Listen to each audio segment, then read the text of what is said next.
Six-figure. People gave over $100,000 to this host of causes just for pizza. You know, that's wild. Like, that was a big, crazy thing to realize. Like, it's cool. Like, no matter how depressed or down I get on a given day about the state of the world or what's happening, or hit my toenail on the bedpost, like, there's always that number there that can't be taken back. Like, that's always happened. And, you know, you don't know what happened with the money, but, like, our charity guidelines means that, like, you know, someone got a meal, or someone had shelter from an abusive situation, or you know, someone's in the neighborhood reporting on you know, judicial things. I Am Consciously Curious, a podcast for those that are searching for meaning and fulfillment in their lives. My name is Victor Chan, and I'm on a mission to find out why people do what they do.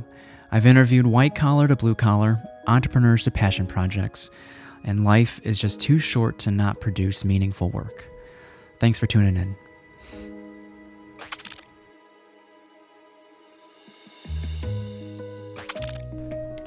All right. We're live, everyone. John Carruthers. And John, you're in the studio. It's second time meeting you. Has it been a week, 2 weeks?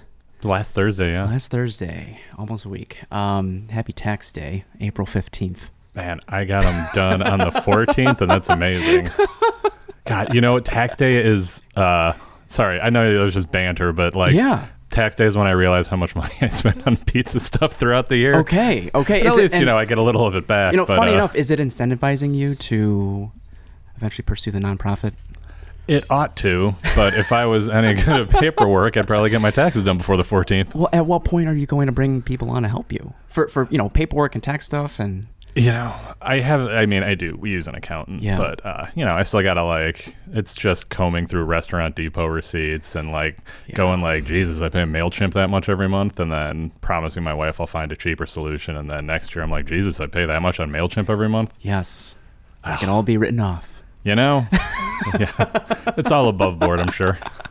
and I think that's what I appreciate about your model. You know, it's a business per se, but it's not really a business. And there's beauty in the simplicity of it. And prior to recording, we were talking about Champ Pizza and Travis and how, why can't it be that simple to do something purely for the joy and the craft, and to go down that rabbit hole of becoming an artisan. And in commerce, people just happen to enjoy it and exchange currency for it. But because of social media and everyone has a voice these days, everyone wants to pitch in their opinion. And I'm not saying don't have an opinion, but if you do have an opinion, or if you do have criticism, give in to that criticism. Don't just say things like mid. Oh yeah. And on the other side of that coin, it's like, this is gas. It's like, it doesn't.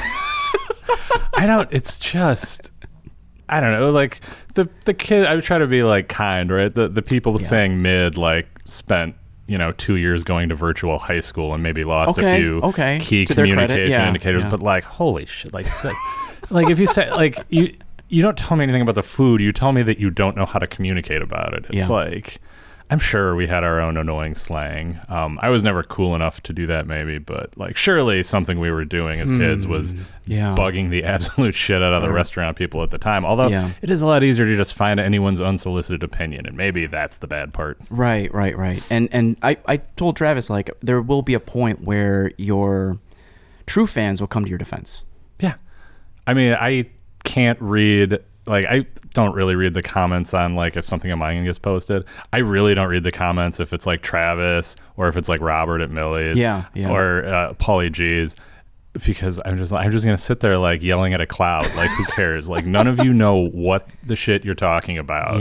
And, like, I don't know. But in your model, have you because, well, I mean, the people that pick up, how many of them actually get to see the behind the scenes, or are they just in the garage and they? Oh no, you were special. I was like, why did that feel extra special? No, like they're invited in the garage. I got the folding table out there. You know, that came with assembly required, so that's me going the extra minute for my fans. My fans, Jesus Christ. Cut it. Something got cut. But with that, it's like, the specialness of the invitation to get a peek behind the curtain. Mm-hmm. And I think in time, people will grow in appreciation. That's what's come from the podcast, is like growing in appreciation for the amount of effort that goes into their thing. You know, it is effort. The flip side of it is I think people think there's more there than there is, where it's like, and I used to get this early on before, like, it was quite so easy to find information about Crust Fund, but people would show me like, oh, this really just is an alley and you're just a guy. And I'm like, I know, I've been here too. And, you know, it's like, oh, like you got, like, I'll get people like, oh, you guys are doing such a great job. Like, cheers to you and the team. And I'm like, you mean the 10-year-old, 8-year-old, and 3-year-old? They are doing great, but they're in bed by now. Yeah. Yeah. And overall, I think I appreciate all the itches you've scratched over your professional and personal career. Yeah. It's, like, how some species of shark, they have to keep moving or they die. I feel like that's what it is, where it's like, I gotta like have something to dig into. Like, I've had obsessions before. This is the big one by far by now. But yeah, it's fun to do something that you like, to do it on your terms, which is kind of the guiding rule, right? Do it on my terms. And then to like improve getting better at it. Like, I do a very stupid thing on its face, but I take it incredibly seriously, and like that's kind of how this whole thing spun out. And it hasn't ruined it for you. I mean, it started as a weekly pizza night, movie night with the family, and we still do that. Great. Okay. I wonder if like being in the restaurant industry for others have like ruined it. Like, you ask a common question is asking like chefs, like, so where do you like to eat? Oh yeah. My question, so that one, I do have my places, but people are like, where should I get pizza? And I'm like, you're asking the worst person to ask. You're asking the person who stays in for it, like purposefully all the time. But I do have my spots. The problem about having recommendations is then you get feedback on those recommendations. I did a story for Block Club, like a pizza roundup of the different styles in Chicago, and it was all positive, right? None like this place is overrated, this place is, we're gonna use mid. It was just these places I like, these styles, like these exist, go there if you want. And like when I talk about not reading the comments, I'm glad it generated click-throughs and comments and engagement for Block Club. That's the whole point of why you do that. But then I'm just like, I read like 10 comments out of like, 50, and I'm like, yeah, I'm done. I forgot why I hate making lists of things. Wow. And but like, as if you were dependent on this, like as a restaurateur, as a business owner, it is relatively important to pay attention to what people are kind of saying. It's like how much do you give into that? And some people crack. Some people go full falling down. Monty's Cheesesteaks, a wonderful place, right? Yeah. The original owners, they've sold it since, and the place is still great. But the original owners, Jim and Jen, you could tell that she would read every review and then would take, she would respond to everything. And if it was like, if she remembered something different than the customer, she would just download the whole thing. And the problem with that is you could be right about that 100 times out of 100 and it still comes off as just kind of defensive and maybe just a bit of an overreach. And I say this with love. Those two people are great. They taught me how to make a Philly cheesesteak and a roast pork that I still make today. But it's like, it's like you gotta find your own personal on-off switch for like engaging with people. And I don't have the answer to that. That's why I only operate once a month. What's the bottom line though? Does it affect how you actually produce your product? I don't know if it could. Your episode with Charles was good, where he talks about, you have people, part of being in food in Chicago is like you get to know more people in food in Chicago, and like you're part of this awesome community, and you know who to go to if you want an opinion on this technique or that thing, or if you want some overall criticism, or you want someone to drill really down, like you got your people. And that is a little more meaningful because I think aggregated consumer feedback tends to focus on like someone's own price value matrix, and like you don't know their circumstances, you don't know what they usually pay, you don't know where they're from. Like I think the most common thing I say is like, it seems expensive for what it is. Like whether we're talking about a slice of pizza or like a Michelin star thing, and like shit is just really expensive now because we live in hell. And I think the restaurant industry is where people feel the squeeze because for a while, like if things are going well in the economy, like people are a little extra flush, like they love to treat themselves. People love to eat out. It's social. it's not that we never came back from the pandemic with a lot of these places saying, Yeah. as they're closing, it's that, people's finances are stretched and, beans and rice are real cheap, man. That's true. There's truth in that. In a previous interview, you said you haven't been to Atelier. Oh, yeah. Have you been since? Because it No, 'cause they exceeded were- our expectations. I Right on if like I'm allowed to say- near like Western and Montrose. No, I know. For anyone listening. It's so hard to get out to eat. Well, there's truth to that too. Between that and like all this Yeah. other stuff that I Yeah. stack onto my own plate like Yeah. willingly. The last, oh my God. Are you talking about date nights now? It really is. It's the babysitting is fine because my sister lives down the block. I'm trying to figure out how to frame this without being mean.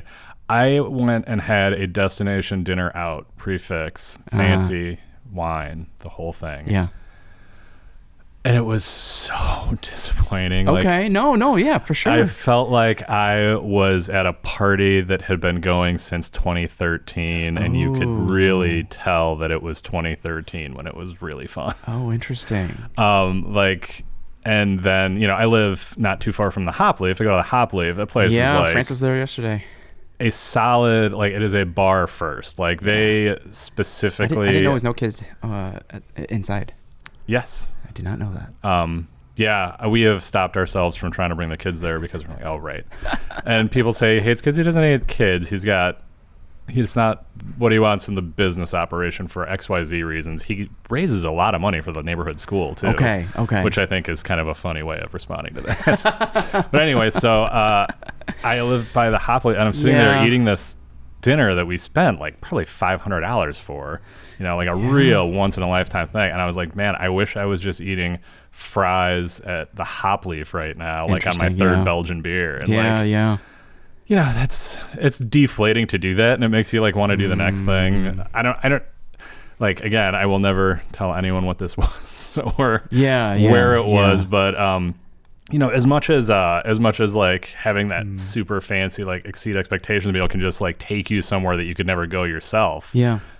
Just like sometimes it seems like so much artifice when you run into it and you're like, this is great. What am I doing here? Yeah. It's a foam and a gel. Like, good job. Haven't seen those. But, and sometimes if we want to go out, we want to go out with the kids. They're pretty good at restaurants. Like, we've been taking them out to eat since they were little. Like, they don't have iPads. They don't have phones. So, they can hit each other if they get bored. But otherwise, kids being kids. Yeah. And they'll eat. They're pretty, like, I've got one picky one. I've got one insanely omnivorous kid, and then like the 3-year-old who's figuring out what she wants to be. Okay. Amazing. I'd like to take it back to where you gained a curiosity and an interest in the city, because all I know is that you grew up in the McHenry County in Woodstock. And so what was your introduction to Chicago? Sure. So honestly, it was coming here for Polish language mass. My grandfather's mother came over from Poland. I don't remember her. She might have died before I was born. Around the board, everyone says she was a mean old piece of crap. Oh my God.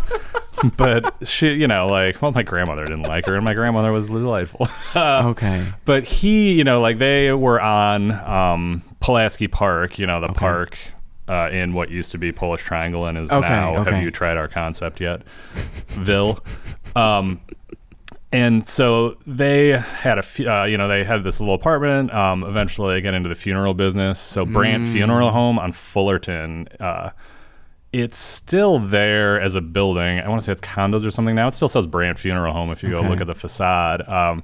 So that was my grandfather's brother ran that. My grandfather went into the service. He had grown up sleeping on a couch like a lot of kids of immigrants did back then. And he wanted nothing to do with the city, the noise, the yada yada. So he went into the service. He met my grandmother. When he moved back here and got out of the service, he worked at Bell Federal, which still has the old weather bell down in the loop. And he commuted in every day from Elk Grove Village. So the other half, all the other rest of the family, they stuck around. Uncle Bob was his brother who ran Brandt Funeral Home, a legendary alcoholic. but also the alderman before Dick Mell in Mell's ward, absolute political hack and ward boss, like total undistinguished alderman, Bob Brandt, like, but like part of just the lifeblood of the city. And we'd come in and we go to mass at, I want to say it was like St. Stanislaus. And as someone who was going to, just like Irish Catholic church in the suburbs, like you'd come in and it was, I don't understand a lick of Polish, but like you could follow the cadence and the rhythms of everything, and you're just kind of sitting there staring at people like kids do. Chicago was always a little more interesting. It was always a little faster. It was always, I always knew after I got out of college that I would come back, and I just knew I hated the suburbs, man. Like, yeah, sure. My brother, 8 years younger than me, same circumstances, loved where we grew up. Me, could not wait to get out. Was Polish school a weekly thing? No. It was just mass, with mass. the family, But and mass then was a weekly dinner. thing. No, it was probably Not like even. monthly. A monthly? Something like that. It was often enough to where, like, it was notable. Like, Okay. I've forgotten so many things from those years, but Yeah. the feel of the pews as it was like da da da da da da da da Jesus, and I'm like, I got that one. It was fun. That side of the family's cool. They still make their own sausage every Easter. Okay. Was there anything like before or after mass that also stuck out? Oh, there's always a dinner. I mean, Okay. always. That side of the family, the other side, my dad's side, that's a Methodist side, so his was always a little more bland on the meals. But no, I grew up going. Is this at a restaurant or at family? No, always at a house, but like in restaurant quantities. Okay.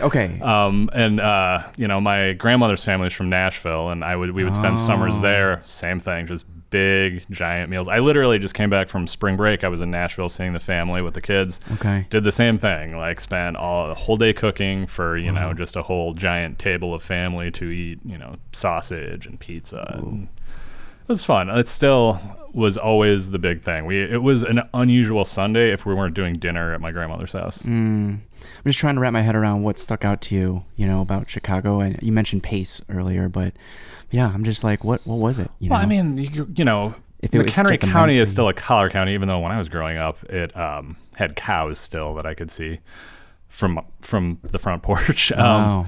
But it's part of it, I'm sure, is that I grew up in the Jordan Bulls era, and like that was like one of the most exciting things in the world happening. And like culturally, and it couldn't be further from the actual urban versus suburban reality, but like culturally, like I felt very much a part of what was happening in Chicago just through that. Like I was a basketball obsessed kid. Yeah. Like I can't even get all that mad at the incompetent Bulls ownership over the past kind of.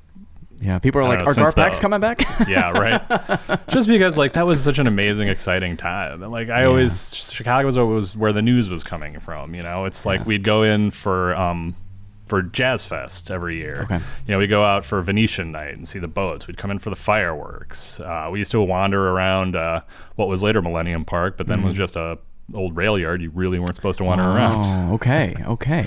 Yeah, it was such a break from just kind of the same thing every day of McHenry and Catholic school and like, the cadence and rhythms. Like it was a disruption to the rhythm. It was like new stories. Yeah. It was people who didn't look like me because frankly, I grew up around only people who looked like me. I see. Whereas I've had previous guests that have shared that like living in an area as rural as Woodstock, they are left to their own devices and make their own stories and their own adventures. And we certainly drank a lot of beer in a field.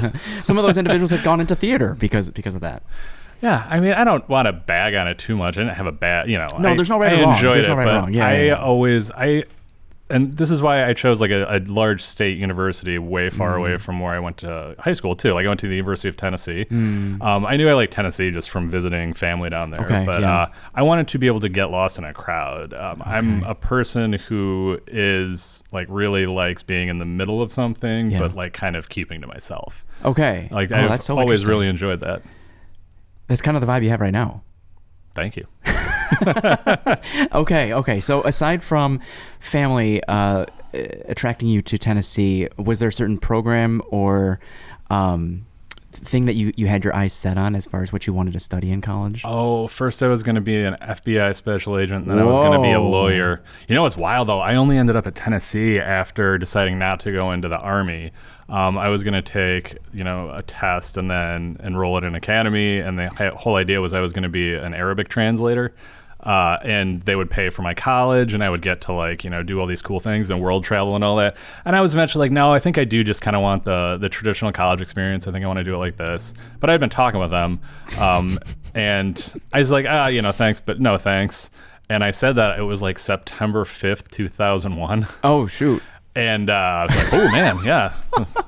Probably not a good time to be speaking Arabic and, like in an army that was stop-lossing people. Yeah, they yeah. used to show up at my mom's house for years Wait, how did you afterwards even being like... Okay, so why and how did you get connected with them? Oh, they came in and spoke to our high school, which is... But that's so niche. That's I don't such a know specific... if you're allowed to do that anymore, but I thought it was interesting. Like, I was in Spanish class doing terribly. But, like, they explained... I've always liked languages. Like, I'm not fluent in anything but, like, kitchen Spanish. Yeah. But I took a lot, I took a lot of English and, like, linguistics courses in college. And, like, I don't know what it was. I think maybe the guy who came in, the recruiter guy, like he was not a meathead. Like he was an interesting guy who explained how the Arabic language worked and kind of explained the translation of sounds, and the calligraphy and everything. In a way that was attractive, yeah. Yeah, just like an interesting thing. And I'm like, the idea of like getting, like I told you, I knew I wanted to get out, like travel the world, don't pay for college, come away with some skills. I have a lot of family members who've been in the service and everything. Okay. And you can get a lot out of it depending on what you want to do and where you go. As opposed to ROTC. Yeah, I knew ROTC kids, and I wasn't quite like that.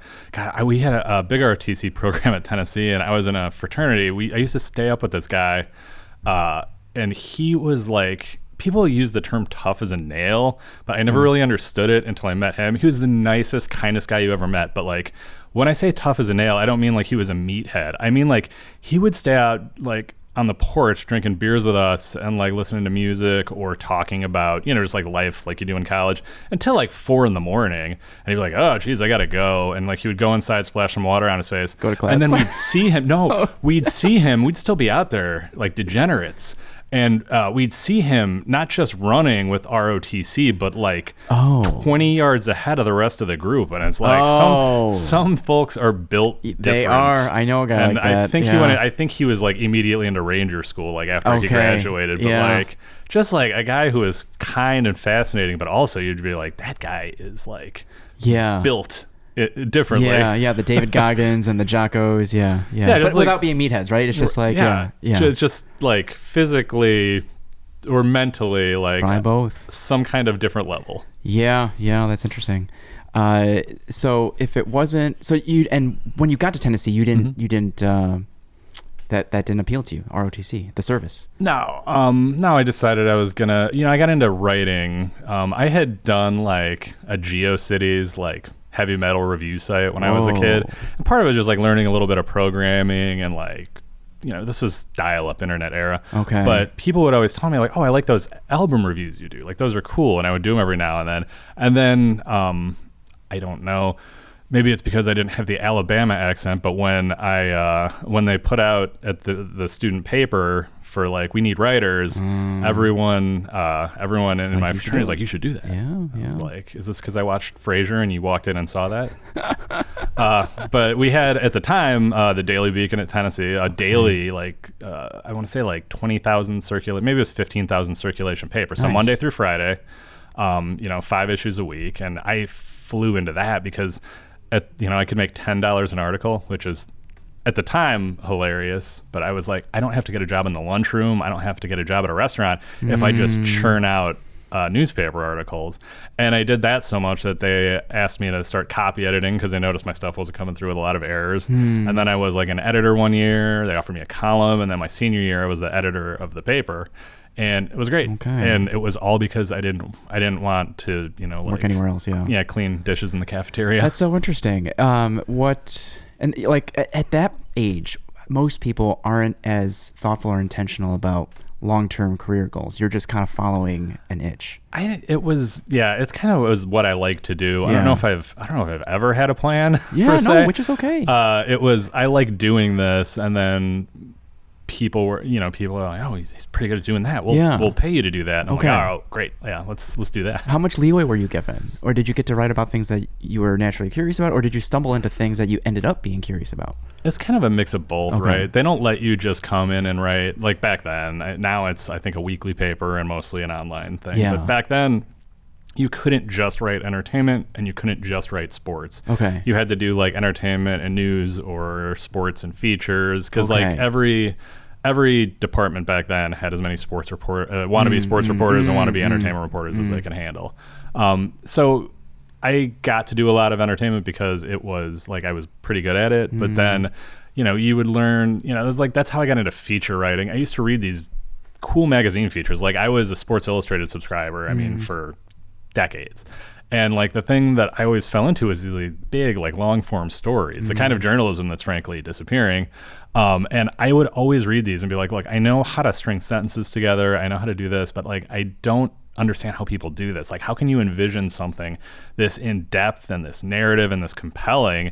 And like, that was what a lot of my early years were like trying to figure out how I wanted to write. Like, how do you stretch something from a point or an idea to something way bigger? Like, you can tell, don't go search the old newspaper archives, but like you could tell in some column they're just trying to like get letters to the editor or reaction or trying to make a dumb joke or provoke. And then like I think every young person kind of has to work their way through that. I'm glad that just I was doing it there instead of on like social media, right? Yeah. Learning how to like look deeper and like, writing isn't just writing. It's finding a narrative. It's making connections. It's putting yourself in other shoes. It's, developing empathy for the thing or the people or the subject you're writing about. And like it just happens so gradually that I always tell people like there's no way to get better at writing than to just like keep doing it. And like you'll hate it, you'll hate what you write, and then eventually you'll forget that you hate it a little bit. And then you're just like occasionally you get to create something and be like, I'm really proud of that, and like that's the coolest feeling. I agree. A couple things come to mind. Did you learn to appreciate the creativity that's born from like the constraints that are given when you're like, no, stay in this lane? Kind of. It depends what the constraints are. Like I have never, for as many poetry classes as I had to take to get my degree, I've never gotten really into poetry and like specifically theater criticism, like bash my head against that. Shakespeare, academic discussion of Shakespeare does not interest me at all. But it does, like sometimes it's, like here, this book that I did where it's like, how do you make something look like the Women's Auxiliary did this in like an alternate, 1993.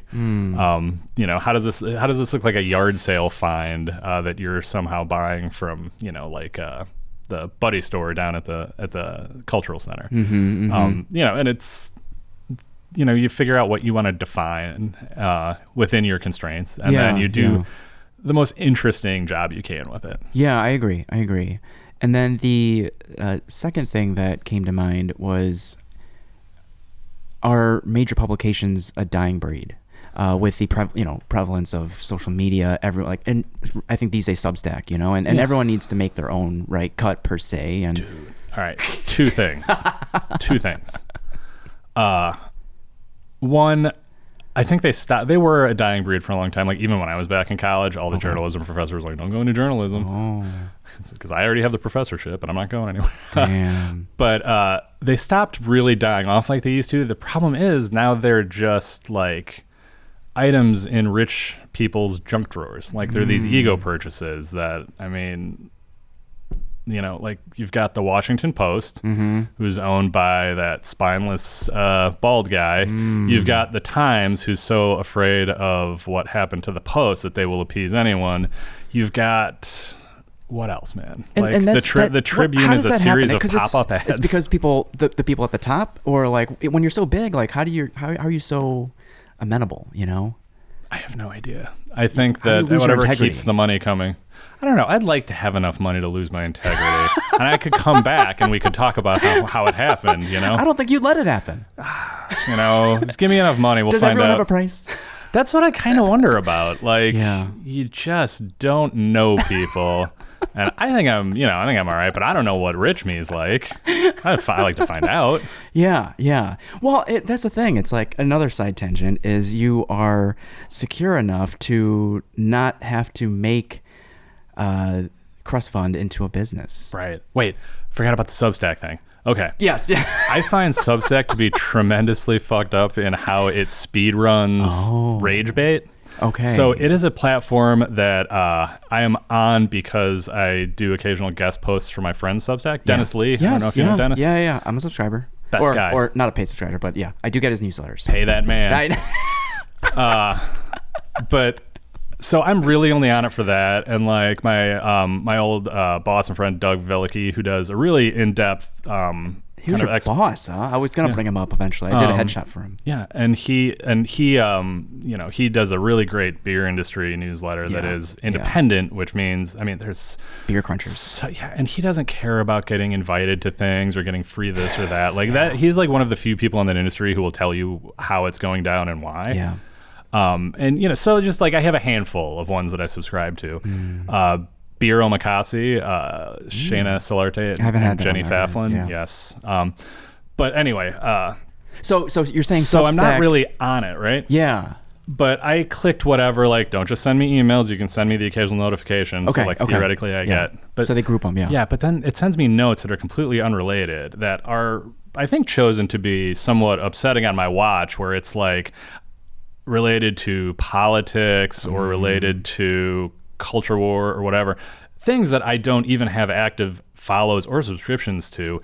It just tries to serve you up right away the most upsetting reactionary stuff in a way that I find like wildly fast, even compared to like Facebook and Instagram. Yeah. Instagram, my algorithm is all basically pizza and Ninja Turtles cartoons. I don't even get butts and fights like every normal person on that platform. I hit search, not a butt or a fight. It's wild. People are like, I didn't know you could do that. Yeah, you're definitely an outlier. So, I mean, it comes down to follow the money? I guess. They're just trying, it's subscriber growth, it's engagement for whatever funding round they're on or whoever they're trying to get investment from. And it's like, if we make people mad enough, we can show that we're just as useless to society as like Meta or Twitter. Yeah. It's a depressing thing to be as the center, the repository of creativity. I don't have a solution, obviously.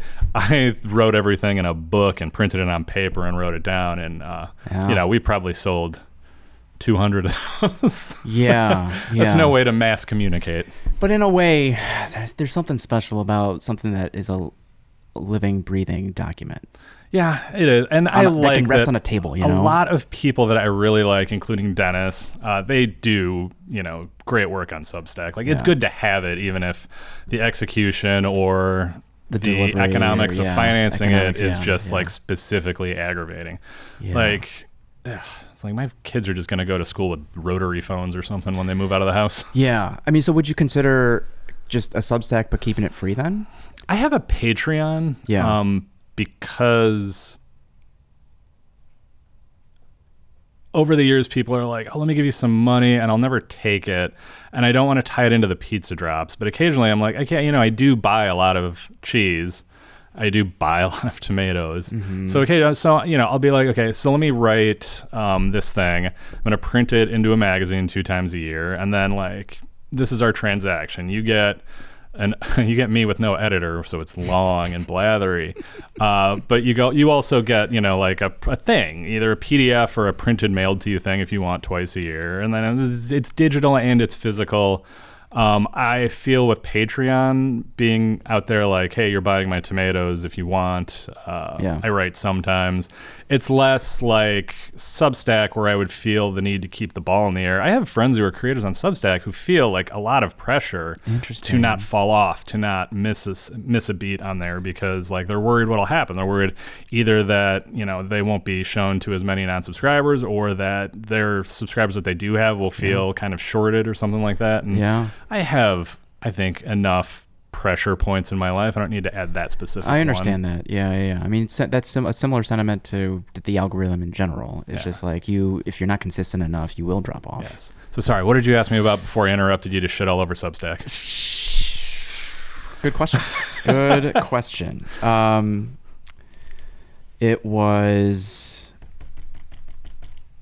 I don't know if it was like major publishing versus social media, or like the availability of a platform. Yeah. I don't know. It's weird seeing the slow death of something like the Tribune. Yeah. That was like everywhere when I was a kid. Like they owned my favorite baseball team. But people still mention like writers and where they've worked though. Like it still holds weight. No, it does. And Louisa Chu did a story on Crust Fund last fall, and like I went to the drugstore and bought a physical paper, and I was on the front cover of the food section. I'm like, God dang right. You know, like even now that just really hits. Yeah. Yeah, that's so interesting. The dichotomy of that. I think that eventually publishing becomes less about offering something timely because it in no way can compete, and becomes more about offering something at a high level or a very specific angle. Yeah, there's like, I'm sure train enthusiast magazines are still doing great on their subscribers because they're all the same age. Specific. Same thing. There's a publication called the Mountain Gazette, and Mountain Gazette's a great. Yeah, I got ads for it. I have a friend whose friend wrote there when he was. Sick. I want to say it was at University of Oklahoma or something. Okay. Yeah, but when the photos are great and the writing is great and it's something you can hold, I don't know, it's beautiful. I know. I've often thought if I hit the Powerball, but even if I became rich enough to be awful, like before I made the crossover, like I would love to just like design a very cool publication to just burn, like as a money burn pit, you know? Yeah. Like, you know, do you know Hugh Amano? Used to be based in Chicago. I don't think so. He was the sous chef at Fat Rice. He was the executive chef for Sterling Bay. But he had a publication called Bon Vivant. That he convinced Sterling, I think, to back. And they put out, there's like 6 or 7 issues. It was 2 to 3, I want to say it was 2 to 3 issues a year. Really just him and his fiance, now wife, Alexis, all themed. You know, they would travel for it, and just the most beautiful, like, I'll look into it. Yeah, food stories and like point of view. Like it felt like the work of one person, even though it was a few people in there. Just like something with such a singular point of view and such a quality. Like that was. I still have my issues. I'm also. So they're no longer. No, he left Sterling. He moved out west. I want to say he's in Montana now. But I have a thing where I can never remember if I'm meaning Montana or Wyoming. So at this point, it's kind of a pathological thing. But it's one of those. Okay. And so would you do something similar, like a one-person team, or would you bring on some other writers? I mean, I'm trying with this Patreon thing, right? I have one more feature, and then it goes into layout and wrap. It's called The Rise, right? The idea that, you know, there's all these different subjects that you can just kind of take out of food, but you know, giving things time to develop. Would it be a biannual thing, like twice a year? Yeah, if I can get my shit together. You have your shit together. I have two. It's juggling all the spinning plates for sure. 2 of the features are live now. I talked to Margaret Pock about you know, her story from corporate credit risk to risk analyst to, you know, like owner of just one of the coolest restaurants in Chicago. Yeah. I talked to oh my gosh, I'm terrible at plugging my own magazine. I talked to Mike Carter, who was on Chopped with me. He's a chef out in Philadelphia, and he's the one who helped launch Down North Pizza. It's a great mission-led pizza place that employs exclusively formerly incarcerated people. And also just makes dynamite food. I talked to him about kind of, you know, the way he became a cook, and he had a story a lot like me, like just big families, like a lot of meat, everyone's drinking, the grill is running all day. You know, it's always fun to just talk to people. The first issue theme is origin stories, right? It's issue number 1, right? And I asked all these people, you know, I asked Margaret, like, you know, what brought you to now? I asked Mike, what brought you to now? And like just hearing people, you know, we all have very different stories, but the emotional truth is usually always the same. You know, there's always a spot where like hospitality was part of them before they even could define the word. Well, that's the thing. I think it's universal. Like hospitality is not unique to the food and beverage industry. It's how you do things. It's how you show up. It's your presence. Yeah, and you know, I thought so, and then I don't know. It's like I grew up with a lot of cousins, right? And I grew up in a very Roman Catholic like town. I don't know what McHenry's like now, but you know, and all my friends and all my parents' friends were like Catholic, and like so everybody had a lot of cousins. Okay. You know, and then I go off and into Tennessee and the wider world and meet other people, and some people don't hang out with their families, some people don't cook with their families, some people don't like their families. And yeah, you got some shitty cousins in the mix too. Don't worry about it. But I don't know that everyone necessarily has that same default of just, and some people have hard times or harder circumstances. Yeah, it's nuanced. I really try not to take for granted they grew up in like a very warm, very hospitable place. Like when my grandfather died, everyone at the funeral was just talking about how much he loved hosting and how like welcoming he was and stuff. And that's one of the better things you can hear. Like he was a very accomplished, vice president of a bank. I don't think I heard the name of his bank or anything about his work once. They all want to talk about what kind of a guy he was. I mean, he would make chili, and it was the most, I think this is where I get like how I approach food. He insisted on doing it one way. He would never buy ground beef. He would buy a giant side of chuck, and he would cut it into the most little like brunoise almost size pieces. And it would take him like a day to make chili, right? Yeah. And he would just do it slowly. He wouldn't ask for help. He would just because he doesn't make this that often. Like he didn't cook all that much. So like he's chopping at the speed of someone who cooks, 3 or 4 times a year. But he just he'd do it. He'd get it all ready. He'd insist on making it the same way every time. My aunts or my mom would like offer time-saving techniques, have none of it. And then at the end of the day, it's just great chili, right? But I don't know if that was the end point so much as making a reason for everyone to come and gather around, having that kind of meditative space, which he was not thinking of it like that. People of that generation now, but it's meditative space to follow a ritual in the way that you've defined and like do it perfect and focus on it. It's cool. I still pull a lot of what I didn't know I was learning from him at the time into just kind of how I approach food now. Do you still make the sausage by hand? I don't make as much sausage as I used to, but yes. Every Crust Fund Pizza you have, I make the sausage. And every time I'm doing it, like I hate it. I'm like, this takes too long. But do you feel like you'd be, ruining the integrity or by like taking a shortcut? Or I don't want to bag on anyone's sausage. This is Chicago. We have plenty of good sausage producers in town. I will say that nobody makes sausage for my pizza the way I want sausage for my pizza. So I'm the only one who can make it, and it's a big pain in the ass. But I insist on it. You know what I mean? Like that's so interesting. It's exactly a reflection of just this hard-headed Polish grandpa. Like just like I'm going to do it like this, and reserve the right to gripe about it. But that's the only way it's right. And you mentioned how he might have not been as conscious about what has come out of these rituals, but I think you have said it before in previous interviews of, despite the depth that your pizza has, the pizza takes a back seat to the community and the camaraderie that comes out of that kitchen. That's the most fun part. Yeah. I have had weeks and days where I'm like, oh God, I got pizza this week. Just because, but when it happens. But I mean, because like I constantly have like different kind of doughs in flight. Like I have to plan all this stuff out. Yeah. Like I try to give myself a good solid week of fermentation, just fermentation, right? So there's like a lot of juggling things. So like when I said it dropped, like it's happening. Like unless my appendix explodes or something, it just has to happen. Like people have donated.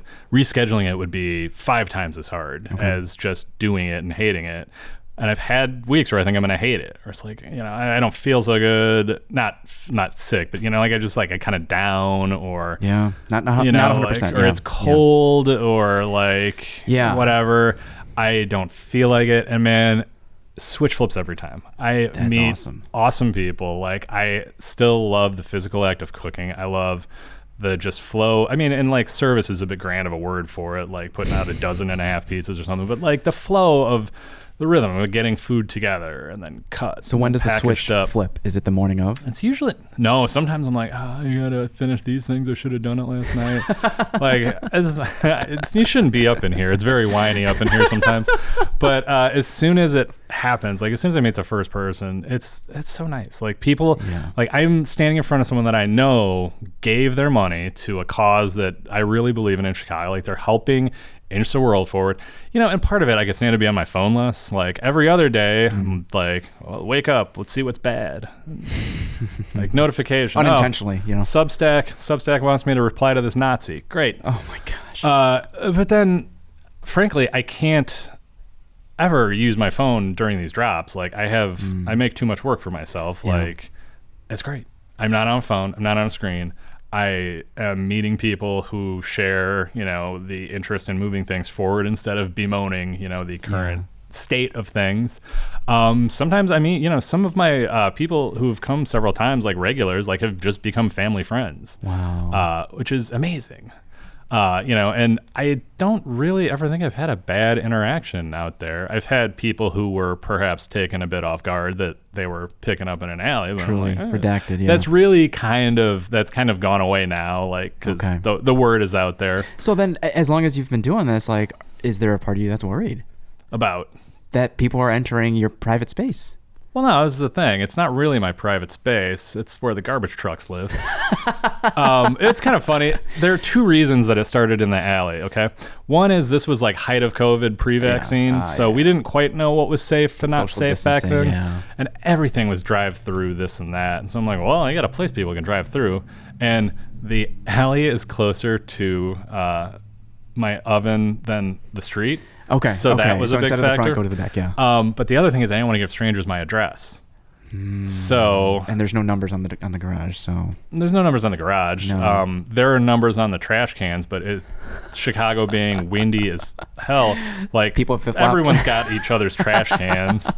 And then like it just ended up being this like secret bonus thing where it was like that became part of like the allure and the brand and the mystique of Crust Fund. And now like, dude, if you watch these videos that people shoot or whatever, like you could probably figure out where I am. Like I say I'm in Ravenswood. Right. There's a very prominent local landmark around. It's not really about the secrecy. It's just about, it's fun. It's goofy. Like I said, do a stupid thing very seriously. And that just becomes, it becomes the reality. But has it over the years, like this belief that there are more, I hate to say bad Chicagoans, but like more good things in Chicago than bad things.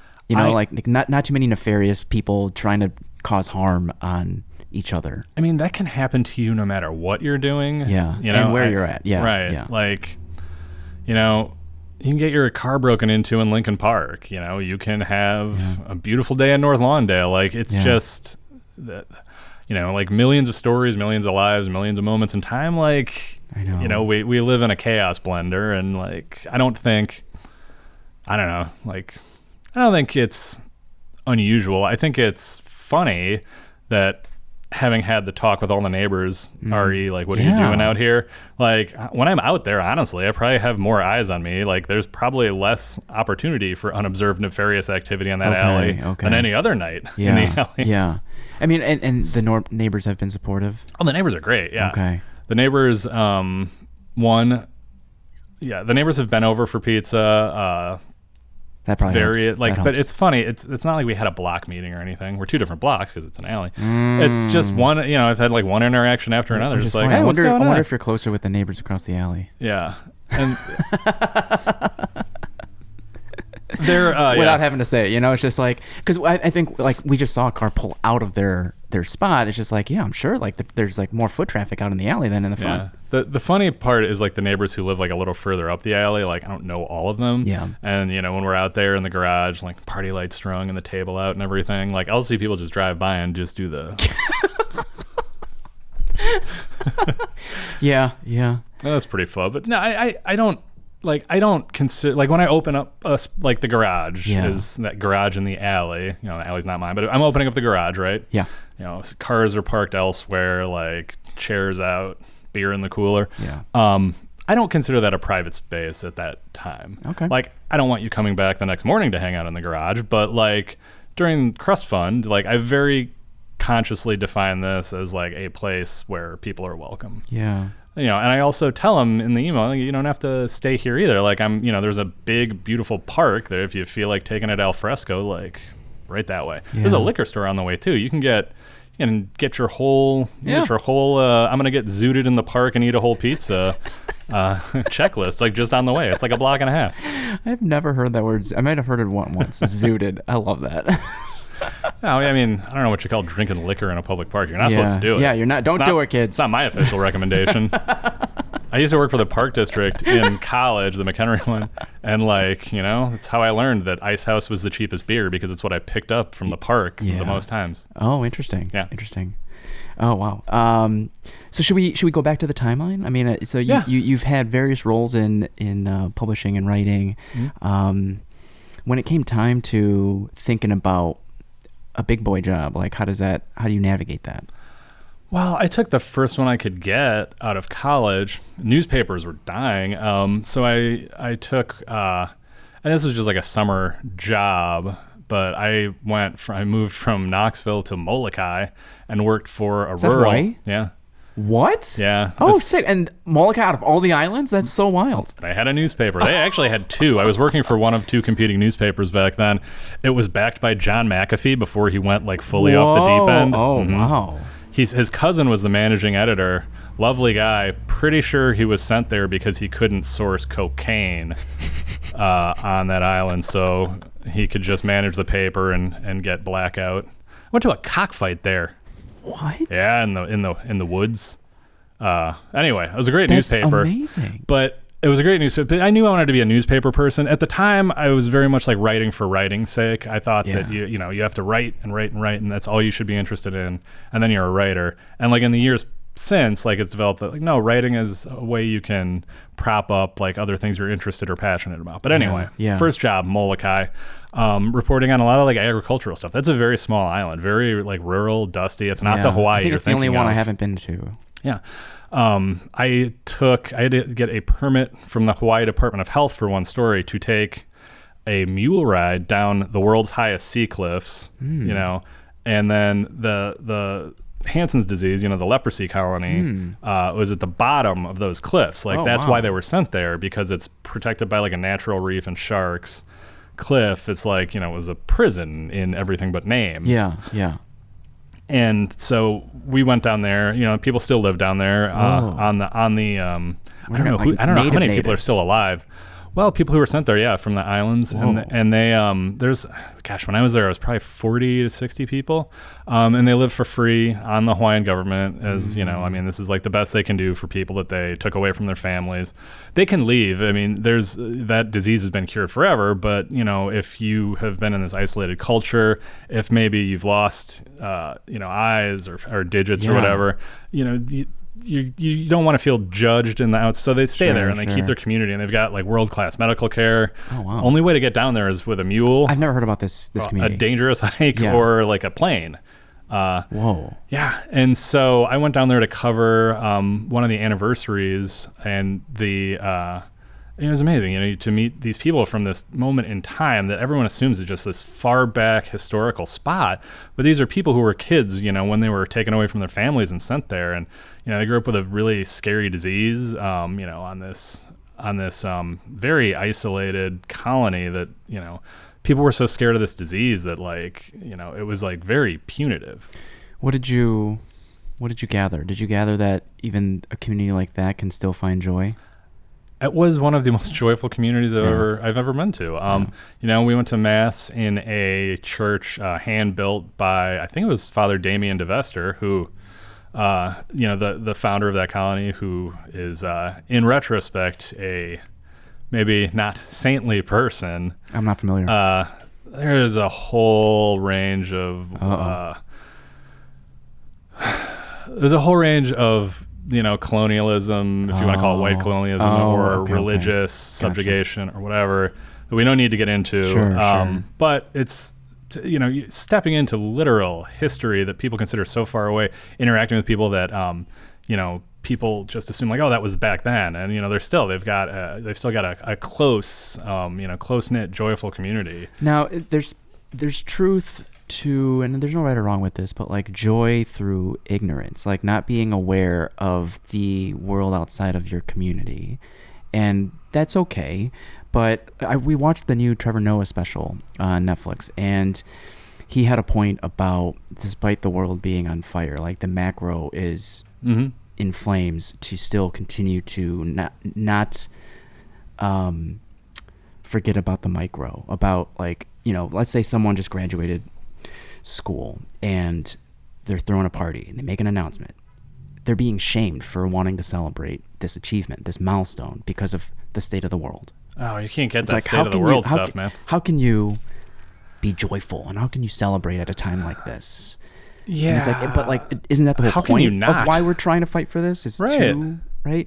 So we can have both. Yeah, I mean, man, yeah, I get the whataboutisms is, you know, anyone can take that. You can argue against anything. Well, you know, it's like, oh, I hope you feel good paying 40 cents a pound for the good mozzarella, or 40 cents extra a pound for the good mozzarella, because some people are eating dirt. And I'm like, well, yeah, man, that's how my parents used to try to get me to finish my cereal, and it didn't work then either. Yeah. I don't know. I think that as things are bad, we do need to create environments to remind each other that it's not all bad, and that the world's ills don't fall on all of our shoulders equally. You know, like, it's okay to be okay with yourself. You don't have to fight 100% of the time.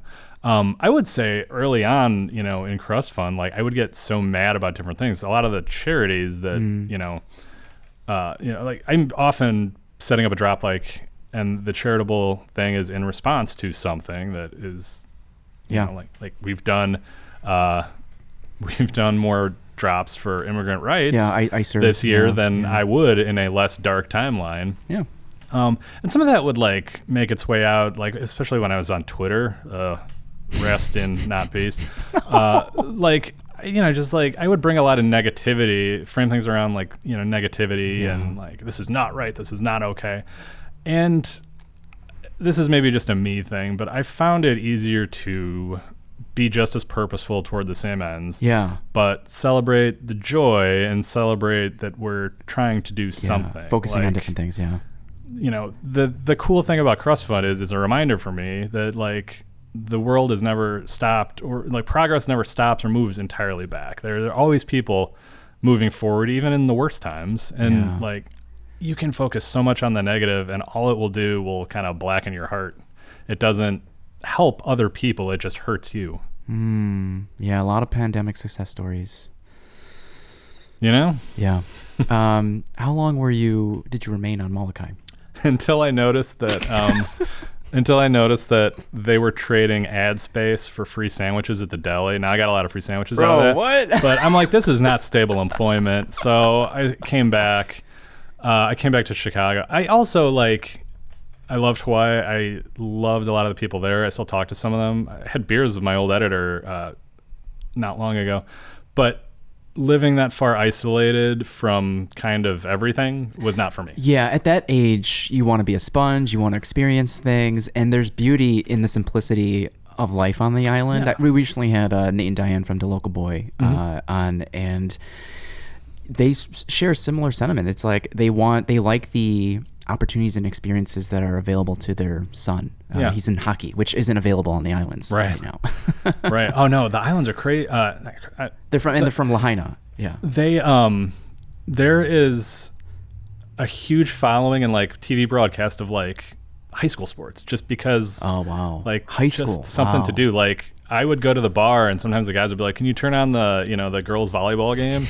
And they were just like, they would cheer for it, like, you know, it was like a, Bulls Pacers. Right. Wow. But, you know, it was also, I was coming to realize, you know, when I was there, you know, when I was in Tennessee, I always had this, well, I'm going to go back to, you know, McHenry to spend the week working for the Park District, and the weekends being a degenerate with my friends in Rogers Park. And there was always that. Like, I always knew I was coming back to Chicago. Hawaii was the first time I didn't know I was coming back to Chicago. And I didn't realize how much I would miss the idea of not coming back to Chicago. Interesting, okay. So I moved. I must be the only dumb a-hole who moved from Hawaii to Chicago in, like, winter. So, you know, I moved into Uptown. I still remember I didn't really have like boxes or anything. Like, I had like Miller Lite 18 packs, like with my worldly possessions in them. I still remember moving in that first day. Someone tried to sell me a porno DVD out of a trench coat, and I'm like, "Fuck yeah, we're back in the city, baby." Still remember the title, but it's pretty. That's hilarious. Wait, you mentioned. That's pretty mild. Can I say F is for fuck on the pod? That was the title of it. I'll never forget that. Really? And I was like, oh. But did you buy it? I didn't buy it. He only wanted $5. think he might have shoplifted it. You mentioned spending time in Rogers Park previously. When was that?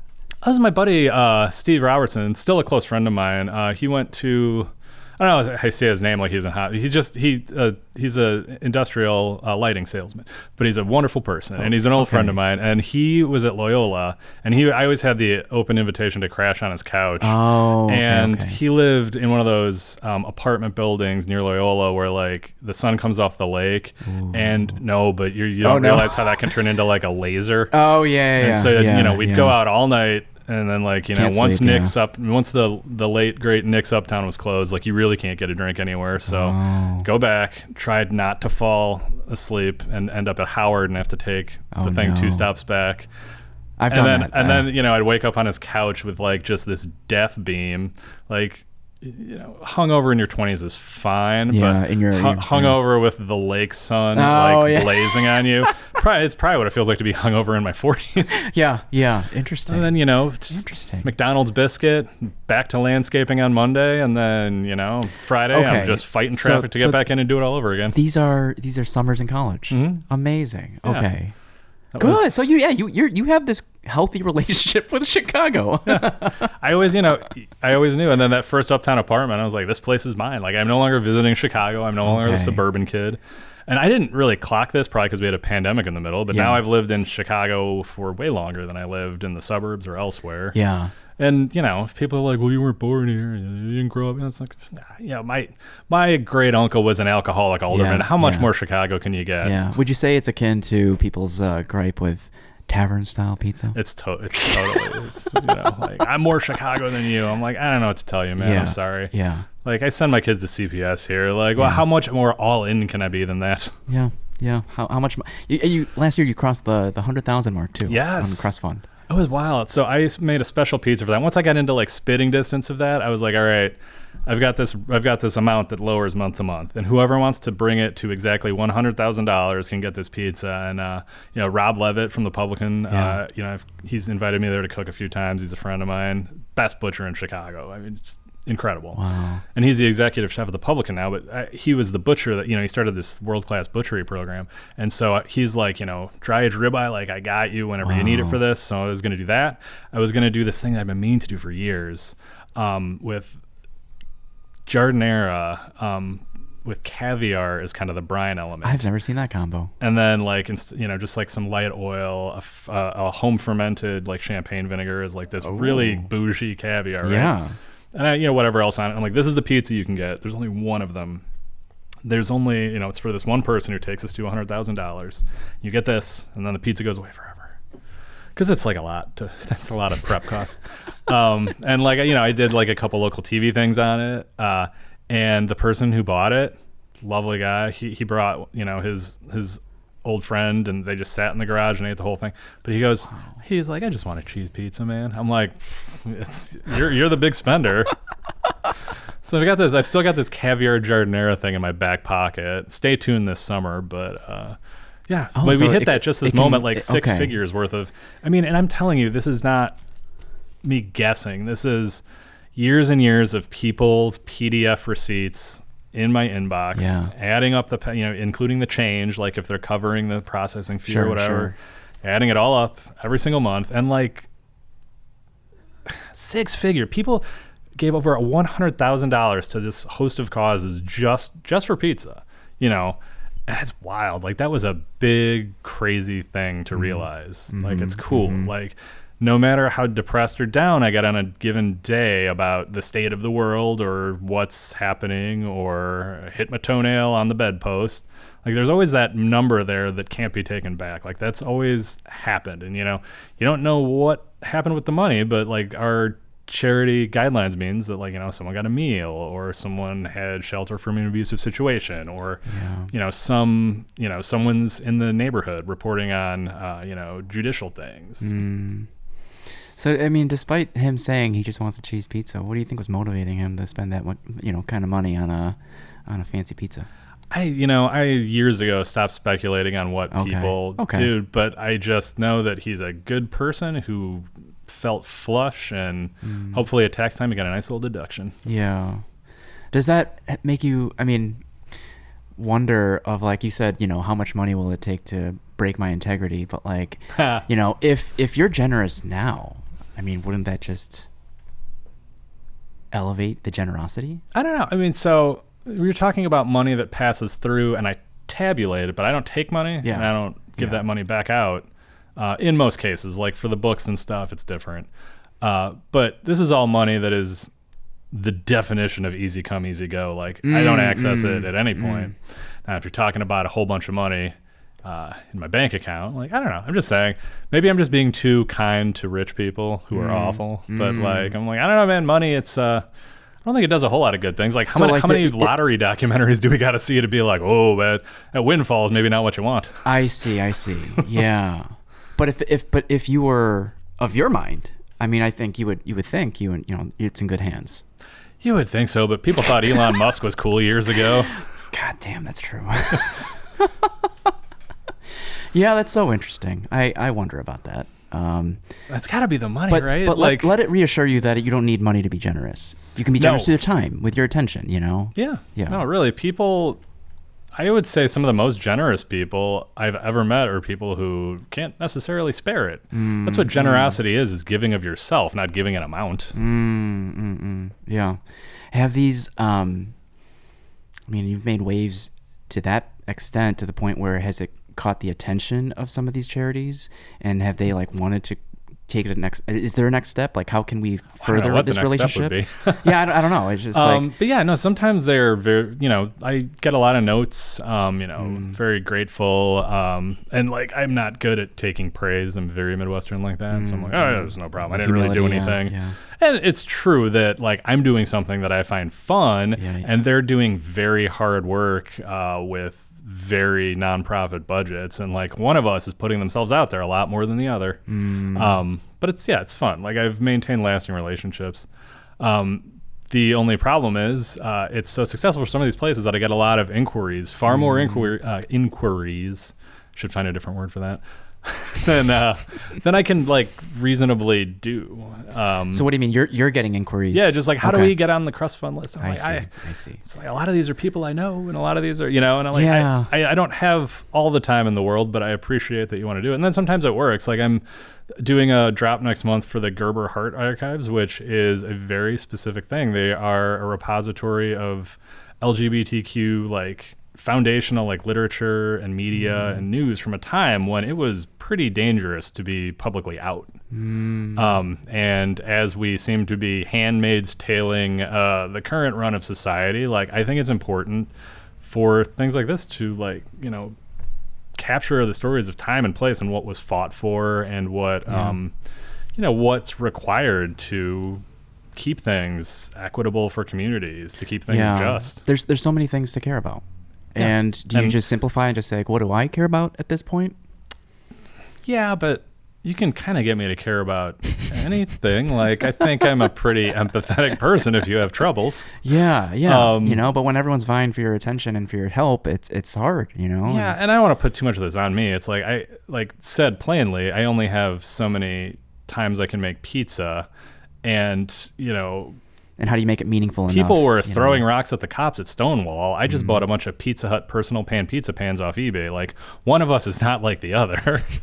I think that if there's any message, like, it's that my favorite part is when people interact, like they learn about a new nonprofit, interact with them, and there's like an ongoing relationship after the pizza. Yeah. It's very cool. Like, any attention on Crust Fund, I think, should be going to amplify the stories of these places doing just great work in Chicago and elsewhere. So then the nonprofits that aren't getting as much attention, does that bear a little bit more weight? Or even like the ones that have lost, maybe if not all, lost, funding? God, you know what was terrible?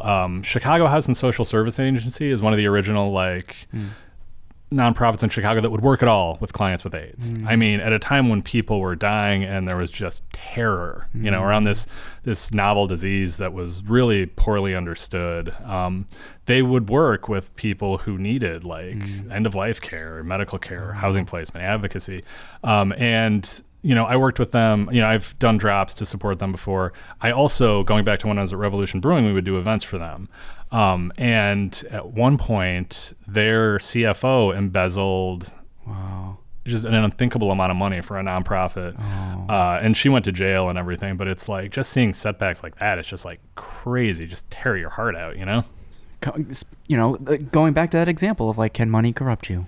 And I wonder if that person was corrupted before that, you know? Well, probably, you know, someone else is, you have to get it first. So like, you know, but can you tease out these tendencies before the opportunity is there? I don't know, man. You just throw people in a hole sometimes. I saw that headline about another fine dining restaurant ever. I just caught that. Yeah. They just brutal for Curtis. Oh my gosh. So my wife runs the PTA at our kids' school, and part of the thing is like getting auction items for the annual gala, which is this Saturday. If you want to come. Nice. And gala, like the theme is purple, and I'm wearing a Mothman shirt. Like it's not that grand, but one of the things is like local restaurants do tend to come up big. Hospitality comes up big for schools, and she's like uploading all this stuff, and she's like, look at all these great dining experiences. Like Galit is always very supportive, and I'm like, oh, ever there was just a big embezzlement scandal, and she's like, why now? I don't think that's going to stop people from going. No, but like, but how unfortunate. It's just like he's gone through the ringer. He's gone through several ringers, ringers. For just this like singular talent with like such a story. And it's like, oh, and then this person did him bad, and then that person did him bad. And it's like, all right. It's like, yeah. And do you persevere through that? I don't know. Well, you'd hope so. He seems to. Yeah. I mean, that's part of what makes him such a compelling figure, right? Is not just his talent. Like, this is a city full of insanely talented people, but like it's my buddy running 20 yards ahead of ROTC. Just like some people are just tough in a way that you admire, not that like, you know, you're tough. Yeah. Oh my goodness. But you know, like sometimes I uncover just amazing work being done that I had no idea about. And that's the coolest too. Yeah. So I do vegan Crust Fund every February because my younger sister is vegan. Okay. And I was a ding dong about that when I was young. Ooh. But as adults, like we are really close. And I also just think like vegan cooking is one of my favorite things to do. Like, is it because you're forced to be more creative? Yeah. Okay. So we do vegan Crust Fund every February, and this time, you know, we always do for different kind of causes.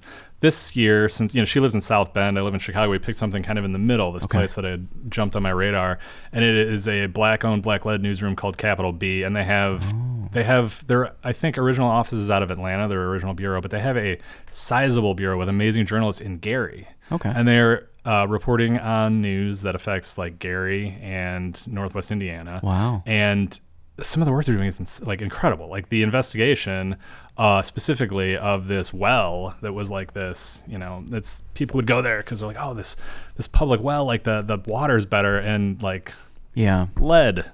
And it's like, how many stories of environmental injustice like have we seen in these Rust Belt communities that just don't, like, just routinely ignored by regulators, by state government, by their own representatives sometimes. And you know, like Capital B has this insane investigative series that like I'm sure most people in Chicago haven't heard about. Yeah. And it's just right there. I mean, just like right across. So they're doing amazing journalism. Like I don't live in Gary, but that is a frequent read of mine now. That's and so cool. You know, nonprofit journalism, I think, is the most productive way towards sustained community journalism. Being informed like, as well, yeah. I don't need maybe the lifestyle section's top 10 swimsuit looks for this summer, but I do need to know when, you know, the local county assessor's got his hand in a pocket. Like that's good stuff. That's what I don't want to disappear. And, you know, community news funded by the community, I think is very much a sustainable model. Block Club, for example, here. So Block Club is their own like form of subscription. They don't need Patreon or Substack. It's just you pay into Block Club. Yes. Okay. Yeah, you subscribe annually, and they have reporters in your neighborhood. Like I know my neighborhood Block Club reporter.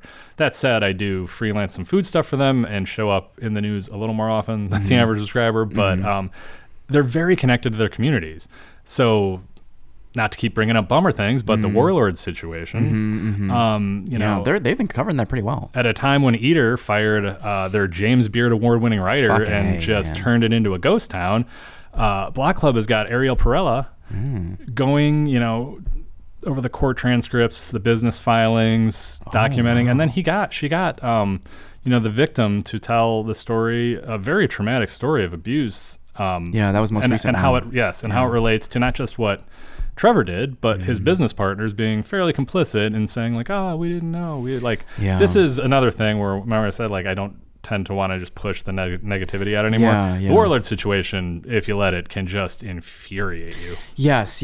And how deep down the empathy rabbit hole do you go to try to empathize with how complicit the co-owners were? Oh no, throw them in the hole too. Throw them in the hole. In the hole. Throw them in the hole. Or in the woods. It's like from the very first accusation and when the first coming out of like why 2024 didn't they just they pretend to be surprised in 2025 when people notice, like, that kind of, I think that you're stupid and not paying attention, dishonesty is one of the biggest sins you can make. Like, there's the bad thing, which was a whole lot of bad things, and then there's lying about it. And I think I was like this before I was a parent, but as a parent I feel this too, is like, all right, you did a bad thing, but then you lied about it and now you're in 10 times as much trouble. I hope the restaurant, like, I hope that everyone on the team there finds good and fulfilling jobs in hospitality or elsewhere if they prefer, and I hope the doors close, and I hope we salt the earth around it, because God, you cannot do that. Makes me wonder, we wonder why, why does the team continue to stay? Is it that hard to find another job in the industry? It's hard. I mean, it's hard for working people. Like, it's easy for us to sit here, with our righteous anger and our ethics. But like, man, when you're day to day working hospitality, like, you got bills to pay. It's hard. It is hard out there. I never would for 1 second hold it against someone for, doing their job. I will hold it if your personal brand and financial equity is in propping up what seems to be one of the biggest monsters we've had in Chicago food. So if you're in a position to change things. Yeah. I mean, if you got to do for you, especially in hospitality. I mean, people have been saying it's unsustainable the way, it's unsustainable for consumers. It's unsustainable for frontline workers. Like, the culture. Yeah. You gotta keep your head afloat. But if you're enabling abuse, that's when you go in the hole. So does it come down to consumers choosing where they spend their money? Yeah, but some consumers, like a friend of mine, he put up a Facebook story. He's like, "Warlord," and I was like, I texted him like 10 of these, emojis, and he didn't know. He's like, my wife. He's like, my wife booked this before all that we stuff knew. Came out, yeah. So what do you do when you now know? Yeah, and I'm like, well, you did nothing wrong here. Yeah. He's like, the place was kind of a ghost town. I see in retrospect. Shit. Oh wow. There's so much. I don't hold it against anyone who doesn't know. It's like there's so much bad vying for our attention that, like, oh, you didn't know this place sucked? Like, I was going to a hardware store recently. I'm like, I need a part for something, honey. I'm just gonna go walk over here. And she's like, I hear they're Trumpers. And I did this, and I went, I'm like, I don't think I have another one in me. Like, I'm just gonna go get this toilet flange, man. And she's like, yeah, I get it. Yeah, that's so interesting. But you can go down that rabbit hole and strike up an opportunity to meet the owners of a supposed Trump supporter, and just like what I started to see reels of people that did support Trump, and then they're now coming out and apologizing, and they're and so there's that whole Reddit subreddit called "Leopards Ate My Face." It's like, when I voted for it's this old joke. I think it was like Twitter. It was like, oh, when I voted for the leopards eating my face party, I didn't know they meant my face. Yeah, I don't know. Like, I have people I know and love who, for some reason or another, politics is where it gets goofy, and I don't have the energy or emotional well-being to do. Yeah. And I realize that's a privileged position as a goofy white guy too, but like, I don't have it in me to change everybody's mind about who they vote for, especially as I find myself madder and madder at the other side fumbling the bag when we could just be bringing back benefits or giving more money to schools. I agree. It's like, I don't know. I agree. I don't see it as Republican and Democrat so much as I see, like, there's a lot of rich people and then there's the rest of us, and most of us aren't in the club. No, we actually this is humbling. Closer to becoming homeless than a trillionaire. Oh yeah. But that's why we help each other, right? We form these communities. Yeah. We take time to have moments of like gathering and togetherness and hospitality. Like, there's something to be said for, you're not putting a brave face on. This isn't like playing the fiddle while the Titanic sinks. This is real joy that we find. And, you can't let what's happening politically rob you of your joy, because then they win. Mm-hmm. So speaking, like, when you do come across someone with differing viewpoints, I don't know, and maybe it's just like depending on the circumstances, like, do you just seek to understand where they're coming from, or is there always an agenda to try to change someone's mind? I don't know. Usually it's trying to find a common point that might have nothing to do with any of that. You're all people. Like, yeah, right? I don't know if Warlord Guy's a people, but most people are people. Yeah, and it's tricky, especially with family. Man, like people say, just avoid certain conversations at Thanksgiving or Christmas. He's gonna threaten to beat the shit out of me in my DMs. No, here's the thing. Every platform in which we consume media hinges on these political questions and questions of identity, which are politicized. You put down the phone or you close the screen, and you'd be surprised how much falls away of that's not the way your day or your life or your community is necessarily framed. Mm-hmm. It has an effect on it, sure. But I think dialogue has become so toxic, and our relationships with each other have become so toxic, because whereas we used to relate on different things, we're all looking through one of two lenses now. Like, do you remember, Grant Morrison, the comic book artist? No. What comics did he write?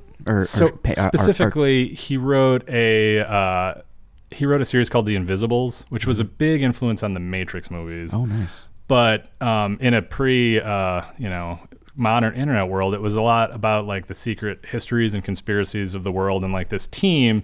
This was like DC Vertigo, so this was like grown-up comics with boobs and swearing and stuff, but it was very mature thematically. And the idea was like, secret forces that kind of shape history. Yeah. And like, it hints throughout that like there are these two groups battling each other that are essentially the same thing, and we're all kind of going to this destination together. And like the summation of it is in this like one kind of like cold open issue. I forget what volume it is. And it's this person watching this puppet show, in South Asia. I forget the country. And I won't try to say the name of the puppet show because I don't know how to pronounce it, but it's literally, it's like kind of shadow theater of these two great armies battling, and someone's explaining, to an outsider what they're watching. And they say, it's this ancient story of like this great army of good and this great army of evil. And, there's these forces and they battle each other. And he goes, but if you look behind here, there aren't two great armies. There isn't one thing. This is just the show. Like everything you're watching is just the show. And like, I feel that sometimes. Absolutely. Where it's like, who's pulling the strings? Yeah. We've binaried so many different, and as we should hold people accountable for how they treat, but like, we can't view hospitality and community and civic life through voting parties exclusively. And that's how basically all of our algorithms are matched to feed it to us. And I find that very problematic. So that's why I think it is important to find connections and start with humanity before we figure out, boxing people in. Yeah. We're better than our worst moments, and we're probably a lot worse than the way we ideally present ourselves to the world. College me was a little shithead, honestly. Yeah. Same. Okay, amazing. Let's come back to Rogers Park. Was it a single bedroom? Were you by yourself? Or did you have some friends? No, you mean Uptown? I'm sorry, Uptown. Yeah. No, this is, so I was living with that friend of mine who used to stay in Loyola. And this was pre-gentrification Uptown, where what's a cute little coffee shop now in a flats building was like a falling apart, like single apartments for seniors who were basically one step away from living on the street. But it was great. Pre-war building, plaster walls, built-ins and everything's. The owner owned that building and the one next door where he lived, and he had bought them coming out of the army in the 70s when he came home for Vietnam. Like just Jarvis, this big old Polish guy, and his tiny little dog, Lhasa Apso. Like I thought we had a security system in the building, but what had happened was the sign had kind of slipped down past the window, so it's protected by. But then one day he fished it out and it said protected by Lhasa Apso, and I'm like, oh no, okay. But anyway, so great old apartment, 3 flat. I had 1/2 of the first floor. Wow. And I worked, while I was freelancing and seeking my next full-time journalism job, I was working at the Borders, which is now the climbing gym there on Broadway, south of Lawrence. Yeah, Ascent. Great job. Great job. Ascent, like I did not even resent that. This is like my favorite retail job because I would go restock things. And I would just read the backs of all these books, and I was like, Borders, yeah. And there were two. Since this was uptown pre-gentrification, there were 2 jobs. It was stock the books, and it was make sure no one's sleeping, because Borders was known for having the comfy chairs and stuff, and make sure no one's sleeping. And that was kind of it. And you just call the manager if someone's sleeping, and they'd be like very gently, we never had a problem with the unhoused or anything. But one time I came up and I said, usually like, management, we got someone sleeping in this, and I was like, management, literally everyone I can see up here is sleeping. So I was doing that, and then eventually I did get a job as a reporter for a medical magazine. The catch was that it was in Schaumburg. Whoa. Now, I was telling you, like, Chicago had me like a magnet since I was a kid. Yeah. I was finally there. Was not about to relocate out of Chicago. Yeah, you've mentioned this disdain for Schaumburg before. Oh, it's because I hated the commute. It's because I eventually came to hate the job. Okay, it's probably more so that. So seven, but it was a good job, and like I was a young dunderhead who probably didn't appreciate things. Yeah, but that commute was rough in a car with no air conditioning and sporadic heat, stick shift on the Kennedy. Okay. To try to beat traffic, I'd work 7 to 3:30, but then like you're still in traffic. It's just different traffic, and it's earlier. Yeah. I did that, and then after a year of that, I was like, I don't think I want to do this forever, so I went to grad school at DePaul. Oh. But I knew that I didn't want to be one of those people who tries to finish grad school while working full-time, like over several years, because I probably wouldn't get it done. So I entered a full-time program and stayed working. So I used to get up at like 5:30, and go to Schaumburg. I would come home, and then 3:30, like I get home, like change into a hoodie or something, like is this get a DePaul sandwich. Lincoln Park or DePaul in the Loop? Both. Oh, okay. Classes at both, and I would, grab a hoodie, grab a sandwich, get on the train, and then from 6 until 9, I would be in class, and then usually we'd go out for a beer or two after that, and then I'd come home, sleep for 4 hours, and then like do it all over again. But I finished grad school in 2 years, and I'm glad I did. I had a lot of great experiences at DePaul. I love DePaul. My wife went there undergrad. We were never in at the same time. But I love DePaul. I think it's a great part of Chicago, and it set up a lot of what I do with like Crust Fund, a lot of what I've done with food and hospitality, frankly. In what sense? Like systems or how you think about things? Or I have met a lot of people that, just from so I was in grad school for public relations and advertising. Oh, okay. And I don't want to toot my own horn here. Like, part of what grew Crust Fund is like, I think I have a pretty good eye for like how to present a story and narrative and stuff. Like that's all what you do like in grad school there. I also met people there who like I ended up working on hospitality projects with, and just people who, like I had a radio show late, right? Like 10 o'clock till 12. I think it was my second year there. I just did it with a friend of mine because I thought it was fun. Where was this hosted? There's a radio station in the basement of one of the dorms. I forget which one. So this is like a school thing. Yeah, I think it's streaming only now. Might have been streaming only when I was there, but yeah, it's the campus radio station, right? Cool. I had never done that in undergrad because I was on the paper. Yeah. But I didn't want to write for DePaul's paper, and I was like, oh, radio show sounds fun. So we would like call in and have people, and we had this guy Jesse who we'd call to interview about like food topics, and he and I became like great friends because of this. Yeah, Valenciana. Yeah. Valenciana. Yeah, co-author. Yes. Yeah. Friend and co-author, just one of the best people in the entire world. Never would have met him if I wouldn't have gone into DePaul. Like that shot me off like a rocket, like on what I wanted to do. Oh. Yeah. And like, there's all of these little moments that just kind of like even in Hawaii, like not being able to afford food because I was working for a newspaper, where like, that was trading sandwiches for ad space. Yeah, wild. They couldn't afford I was food. like, well, I was like, I was really purposeful and meaningful about like what I was consuming, and like, and I was, it's also just groceries are wildly expensive there because it's Hawaii, it's halfway to Japan, and I was like, if I ever get back to Chicago, like I'm gonna be really serious about cooking, even though I'd cooked, before. I was like, I'd be really I realized how good I had it there, and sure enough, between that and everything else. 4 cookbooks later, one more on the way, a Weird Alley pizza shop, like DePaul was kind of the pivot point between all that. Interesting. Yeah. But I can't believe I ever had the energy to do all that. Work, commute, school, drink, commute, sleep, work. And then for like 2 years. I know. Timing is part of it. If I wouldn't have gotten that done in 2 years, I don't know if I ever would have got that done. Yeah. I was on like the 6-year track for an MBA. I didn't finish. My mom was kind of mad at me the first time. So my parents, like, they helped me out with college some. I still had student loans, but they said, like, grad school, like, you're on your own. And they said this to all of us. And, like, I was one of those students who would only work on what interested me. Yeah. So like there would be frequent parent-teacher conferences growing up. Like high school was fine. I after around my first years at Tennessee, like you might. And had to basically be on the dean's list for 2 years solid to get the GPA to even be able to get into grad school. Okay. So it was like there were challenges, and then. Well, what was the wake-up call then? I don't know.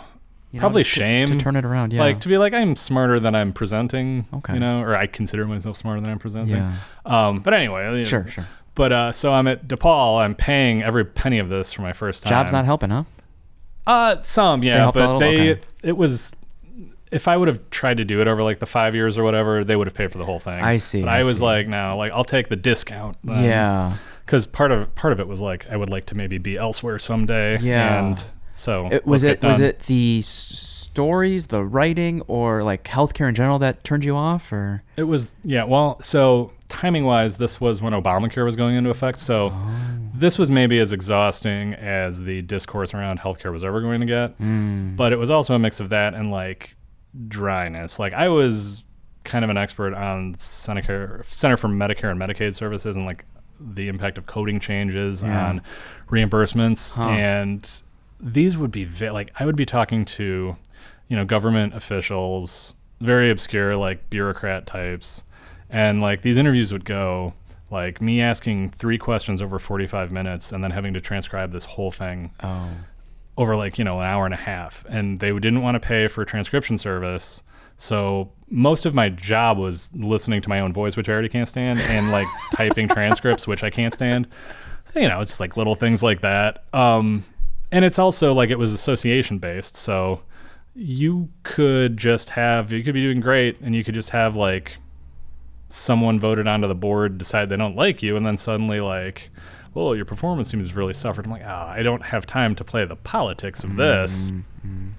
But first time I'm at DePaul, first time I'm paying most of it by myself. Okay. And like, that was the first time I graduated like at the top of my class. Or around there. There was like 4 of us. And my mom, I told her, and I believe the reaction, I believe she said, "You asshole." For the years of like the years of anxiety, you worry about your kids, like, hey, smart, why is he not doing this? Like, why is, blah, blah, blah, why is school falling off? And then she's like, I should have just had you pay for everything. I'm like, well, I don't think that would have worked either. Aren't you glad I got here eventually? She meant it with kindness and love, though. With 3 kids, I mean, does that change your perspective? Like, how do you plan to parent them when they're in, college age? Well, college is going to cost a Maserati by the time they're older. I don't think they get to go. We've been saving since they were born. Yeah. I am going to try my damnedest to be understanding, but it's not. It's you worry. It's love expressed through anxiety. But through all the extracurriculars that you probably expose the kiddos to, I'm sure the opportunities for like scholarships and financial aid will be there. It's like there's money out there. We'll see, man. I hope they don't get my math genes. If they take a little more after their mom in the resourcefulness department, I think I wouldn't be too mad. I think they'll be fine. You saying you didn't like the sound of your own voice. What was your experience like hosting the radio show? Oh, I liked it because I was just talking, and I'd get the air checks back and just put them in a Dropbox and never listen to them. Oh. I can stand hearing me now when this goes up, I'll watch it. Yeah. And I'll be like, oh, that's this guy. Yeah, I think a lot of people don't like the sound of their own voice. I think people are always surprised when I say that because of the volume of talking I do. Yeah, you're good at it. You're a natural conversationalist. Well, it's a volume game. Yeah. So when you what prospects did you have after the healthcare job? Well, the healthcare job was stable, so I stayed in it for like 3 years. Oh, wow. After, because I was trying to do this side hustle. We were doing, me and Jesse were doing like barbecue projects and stuff, and we would get nibbles here and there. Like I wrote a cookbook, and even back then, like cookbook authorship is not life-changing money. Is this 2014? 2013. There's one in 2013. I want to say one in 2015 or 2014. Yeah. Well, at least the official is like 2014, 2016 for those first 2 books. Yeah. Yeah, but I got, I had good PTO, and I could do things like just take a day off work because I convinced Hot Doug into letting me do a celebrity sausage day. Sick. That's awesome. So like that was good, and I had it. And then like there's also just inertia after a certain point. Like things are easy and changes are hard. Yeah. I still hated that I was spending so much of my time like not in the city. Like even though like work is work or whatever. But I stayed there for a while, and then I was getting it was called Mambicue. This was Irony before the Manosphere beat Irony to death with a tire iron. This was pre-Gamergate even. It was my first things of like hosting these pop-up events, doing corporate catering and stuff. Now the corporation was like Goose Island Beer Company, so it wasn't very buttoned up, but like working for clients, throwing yourself at challenges so big that you wouldn't think to do it unless this is what you absolutely wanted to do. Sure. We catered a party for Sailor Jerry Rum that had like flash tattoos back when those were new, and the theme was around some I'm conflating two things. I did one for either Goose Island or Sailor Jerry where the theme was like 70s. And so I literally pulled out like my grandmother's old cookbooks, and I made like 70s dinner party food. Whoa. Like we made fondue. Oh, wow. On an induction burner. Oh, cool. We made, you know what aspic is? It's meat in gelatin. Sounds a little fine dining. It's like 80-year-old weight. It's like your grandparents' idea of fine dining. That's hilarious. Okay. And I remember thinking like nobody's gonna eat this, and people just annihilated it. Like cooking venison. I grew up deer hunting and everything in Southern Illinois, where my dad's from, and I can never get anyone in my life to eat venison. My family won't do it now either. And I put it on the menu at this catering thing for this thematic like German kind of wood, like German like hunter woods menu, with like boar and rabbit and stuff, and like watching people like just really annihilate that was like kind of opened my eyes to like if you are confident in what you present and you're presenting something you love in a way that you're proud of, like people will find it. Like not all of them, but be courageous enough to try it. Yeah, I mean that's what. And then like, years later, I'm like throwing haggis on the pizza every January. And I guess you had like beef blood and malort. Oh yes. So this, I mean we could talk. So after I left the medical magazine, I worked at Morningstar, which is not the veggie burger place. It's a financial firm down in the city. They do fund ratings and everything, and I loved it. I was working in Block 37, so easy like door-to-door brown line commute, but it was about the money there. Now, in medicine, it was all about the money, and that's the one thing you were never allowed to say. This is about patient access. This is about, access to care. This is about the problem with insurance. But it was all at its heart, at least from my end, just a bunch of doctors who were working like 30 hours a week, making, $350K on the low end, worried that their piece of the pie was going to, get a little smaller. Suddenly they're like, you can talk about the money. And I'm like, here we go. Been wanting to, yeah. Yeah, 4 years there. And then I left for that opportunity at Revolution, but I had a little like kind of 2-week funcation, between. And I decided to do a hot corn dog pop-up, like hand-dipped fresh corn dogs, not the frozen stuff, with a friend of mine named Seth. And this was like early indicators of how I can try something and then do it stupid, and then it spirals out of control. Like the Tribune picked it up like as a story. 250 people signed up to be like the secret location. And they're like, wait, is this just a house? I'm like, yeah. And so I thought, well, I didn't even have my serve safe at the time. And I'm like, well, I can't sell food illegally. So I might as well not sell alcohol legally either. So I got some spotted cow, which is extra legal because it wasn't distributed here, and then Malort, and we did it all pirate themed. Like, we're flouting the law because, like, what are the chances the health inspector is going to catch you in a residential neighborhood charging people money at 2:00 in the afternoon on a Saturday? And so we did that, and we also some pirate theme. My friend Doug, he was the bartender at Nisei Lounge back then.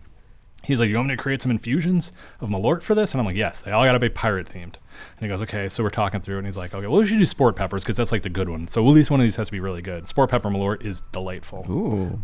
Perfect. Okay. And then he's like, okay, then we need like citrus, right? Like the scurvy. So we did like lime, like lemon lime. It's pretty good. And then like, let's get a little funky here. And he was like, what else did they put on these voyages? Well, salt beef, right? What's that? It was just like corned beef. We're going to throw some corned beef in there. So we did that. It was a corned beef Malort. Man, so this is infused and then filtered, all of these. Whoa. Filtering out corned beef fat. How? From Yeah. Malort. Yeah. Wild. And then like we still can't get all of it. As you need like a reverse osmosis filter or something. You need something they like the EPA uses to remediate things. Yeah. Anyway, but then he's like, look, I was at the butcher shop. They got beef blood. You can buy a gallon of it for like $3. I'm like, yeah, I'll send you the $3. He's like, how much? He's like, how much should I put in it? I'm like, I don't know. Like, pour it in there till it looks kind of upsetting. And he's like, all right. So if you wanted the Malort, you had to do all 4. Okay. Oh, and it was 4 half shots. So it's like, what are you going to do? You going to do the good ones first? Are you ready to do the gnarly ones first? Yeah. You're going to try to balance them out. The salt beef was probably the grossest one, which is weird because one of them was actual blood. But like the oiliness of beef fat kind of in there, like that it made like we're Did talking it curdle multiple. On top or? It floats. All the solids are out, but it's like the liquid, the oils. The viscous, Like viscosity. we put this through multiple coffee filters after straining out the big stuff. Wow. Still, the blood was fine if you are a blood sausage person. Oh, okay. If not, it's gonna taste like penny Malort. Yeah. And if you don't look at it, it's fine. So that's what we did for the whole day. And then I felt bad taking all this money that I had. I mean, it was like cash only. And so we gave it to the Greater Chicago Food Depository. And that was the first time I was like, oh, this for that. Okay, cool. That was the very first time. Yeah. So I thought I was going to do a couple dozen. And it's like production wise, this is about like solving like food production problems. Yeah. Production wise, I hit a point where I'm like, way more people were coming than I really had a recipe for batter. And you don't just want to multiply your recipes because then they can skew off. Like, I remember the first time I tried to make a giant batch of hot mustard. It just was like lemon acid death. And I was like, all right, this is not how you scale. So I was like, how do you look up recipes for 100 people for like something like this? Because, like, you do your, like, Culinary Institute of America things. Like, they're not doing corn dogs in there. Like, I had those textbooks, and there's nothing in there. You know who feeds a lot of people corn dogs? The United States Army. Oh, I wouldn't have thought that. I was going to guess baseball stadiums. No, those are pre-fried. This was important. Making the batter fresh, dipping it fresh. Yeah. Frying it fresh. Make them better. And we were selling them for, like, $2, too. The U.S. Army Quartermaster's Manual is a publicly accessible document because, like, those are your tax dollars at work. So I'm taking my recipe and then scaling it with the help of this. Whoa. And it was great. I felt like that was the first time. This is like stuff that would later go into the like consulting end of what I do now. Sure. Where it's like, how do you take a concept that's like home cook based and then make it make sense like at production level? And like that was the first time I did that on accident. And it was so goofy, but hell of a day with the corn dogs. That's amazing. Yeah, and like it was the first time I realized industry people would show up to weird shit. Like someone from what's Grand Agassiz cocktail bar? Not next. Aviary. Someone from the Aviary showed up, and I was like, "You're in the right place." Damn. So that was fun, and like that just kind of planted. There was another part that just planted the seeds. Yeah, I mean, how did you debrief with that? Decompress and just think about like what was the next bar right afterwards. Okay. And that was another thing where I'm like, I don't want people in my house. Yeah. So I rented a porta potty for it. Oh my gosh. Like my house is fine. There was nothing to clean up, right? I had whole things of oil that just had to cool and like couldn't do anything about that. So we just went to the bar. And I was like, oh, is that really a cool thing that we just did? Yeah. Like even my wife was impressed. Like she has to put up with everything I do because she's the best person in the world. She has to put up with it. Like, she is not me. We are very different people, and that's the best part. So I'm like aware that like she has to put up with this. And even she like was very impressed with how out of control that got in such a short time, like as a concept and as a thing that snowballed. Yeah. And I think that she knows me enough by now to know that, like, and same with Crust Fund, like, Snowball is kind of the story of that too, where she's kind of a magnet for weird things happening. Okay. I would never do it again, though. That's too much fryer oil. I don't, it's dealing with that much oil is such a pain. Wow. If I would have been younger and in my 20s, I probably would have poured it into the porta potty because I were picking that up later that week. Oh, snap. But, that would have been gross and mean to do. Yeah, probably a little mean. So at this point, are you finished DePaul? Yes, finished DePaul. You have this degree. Were you utilizing this degree at Morningstar?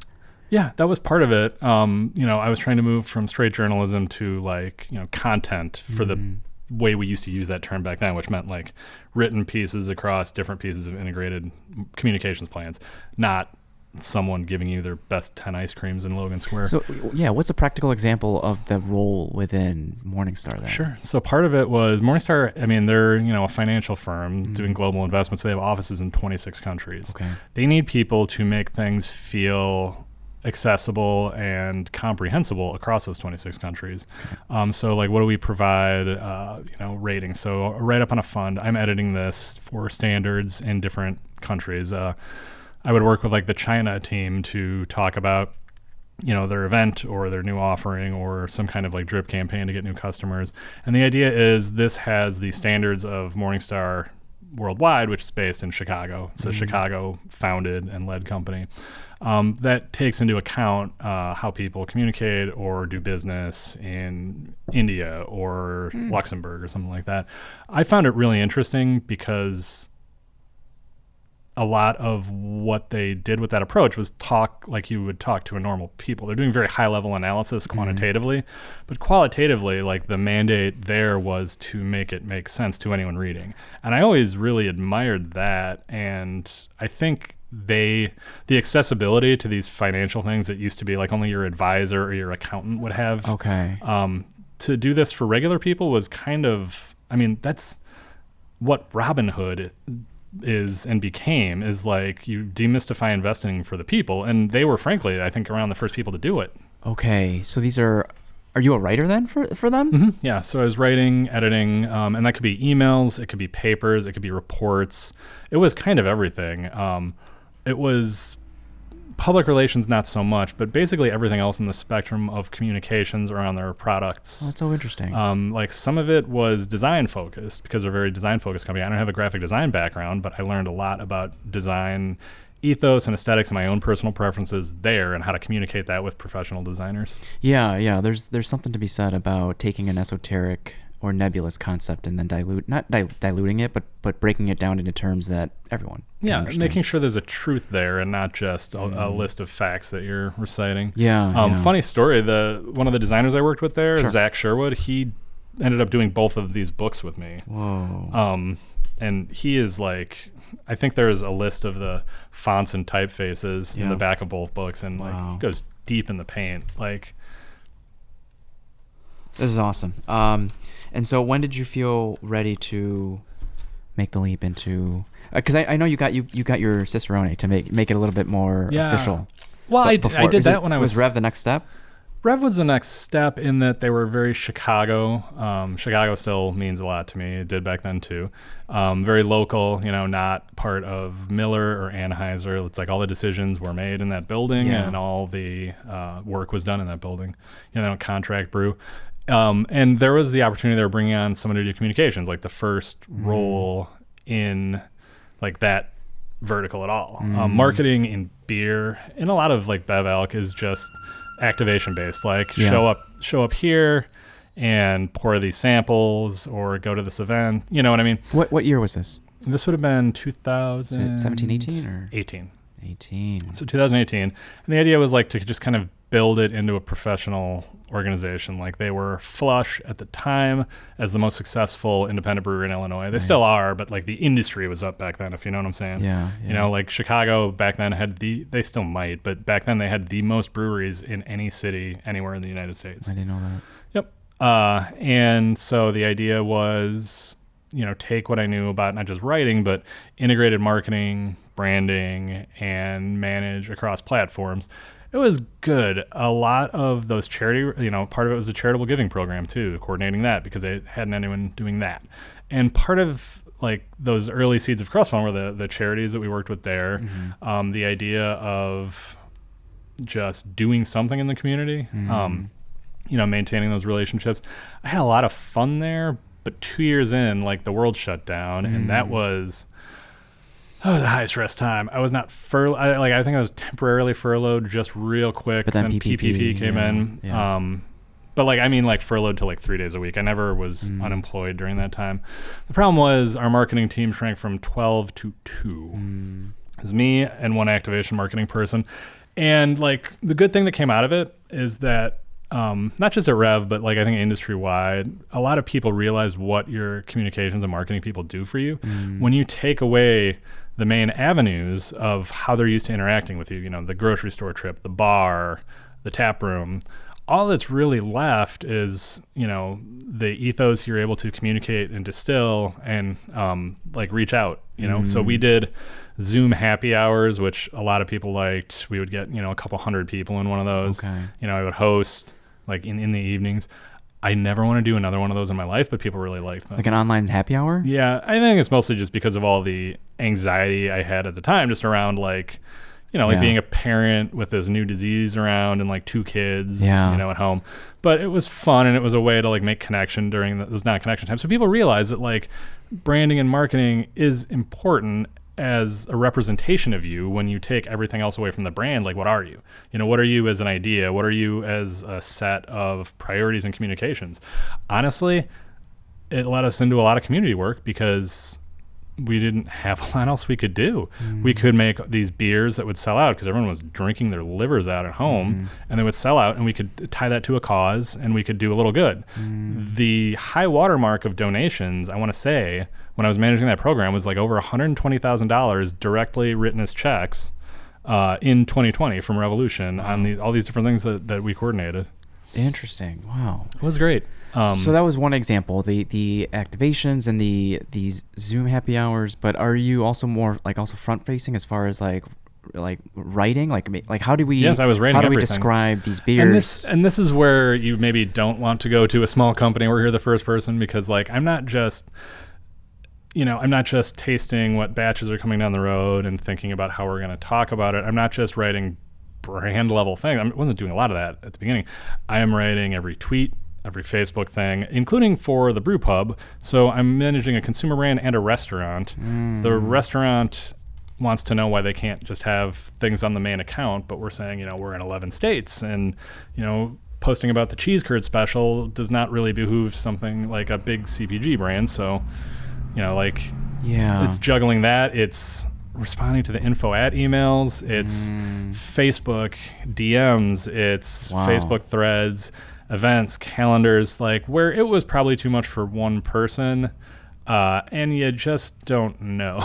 But like all the social media content, honestly, I'll never just do social media management again solo, but I learned a lot, and it made me a lot better at what I do. Yeah.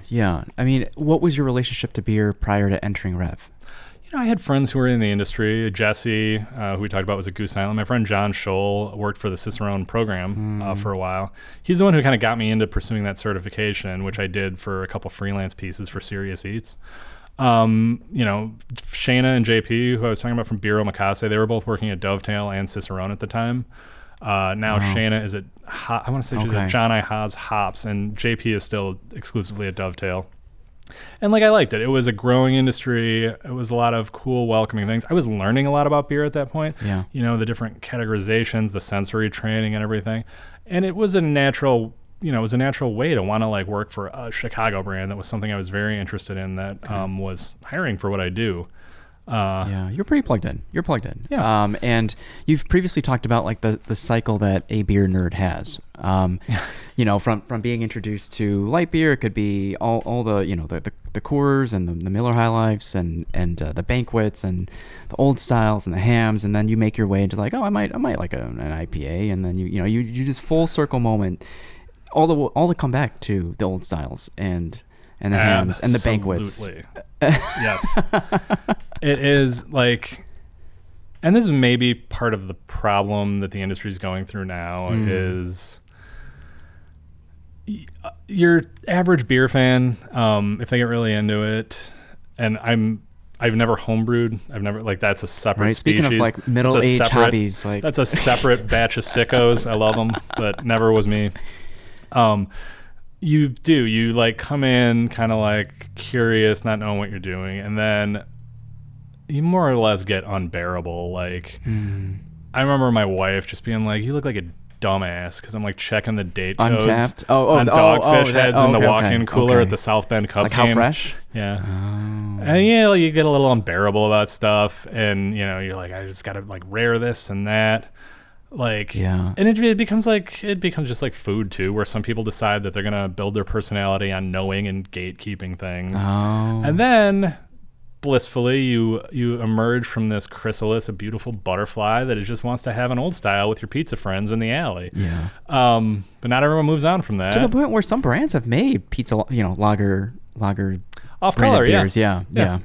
And that's kind of where it's at now. I still like, not IPA, but I like pale ale, which is basically just a lager but bitter. It's like 4.5 to 5.5%. Clear. It looks like beer.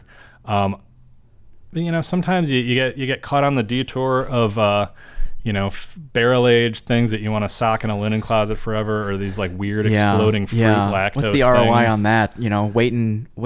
People used to camp out for the BCS, the Bourbon County Stouts. That was another part of my job. Was another part of my job at Rev, is when we immediately sold out and our website crashed when we were putting on like the VSODs and I got to just have people go tell me to fuck myself all day, and I'm like, man, I'm glad we're brewing this social beverage that brings people together. I hated that. Like, I love the enthusiasm, but you know how like 2 or 3 people in your day can ruin it for you? Yeah. They're all waiting for me. Absolutely. The funny thing is, and like, don't let me beer nerd out on you too much here. No, the thing that I came away with, like, no beer is better for being saved and stored away. None. This is a false. It's not framing. wine. Is it not wine? Exactly. It's a false framing. People say, well, beer, you should respect beer like wine. And I agree in that, especially on restaurant menus and hospitality menus, it is so versatile. It goes with so many things. There are so many amazing contrasts or compliments you can pull out, but you don't store it. You don't age it. That beer is finished when the brewer says it's finished. And no brewer worth their salt is like, throw that on a shelf in your unclimate controlled closet for like 3 to 6 months, and it's totally better. This is a thing, like I say, like, if you don't produce anything yourself, what's your currency in your hobby, right? And a lot of it is like these people who think they know a little better about collecting and saving. Hoppy beers, garbage after 6 weeks, all right? They start to take like that bitterness shifts into this weird honey plastic sweetness and oxidation, and you can tell. Gross. Don't save any IPA ever. The barrel-aged beers, they're just going to oxidize and become less balanced, less interesting.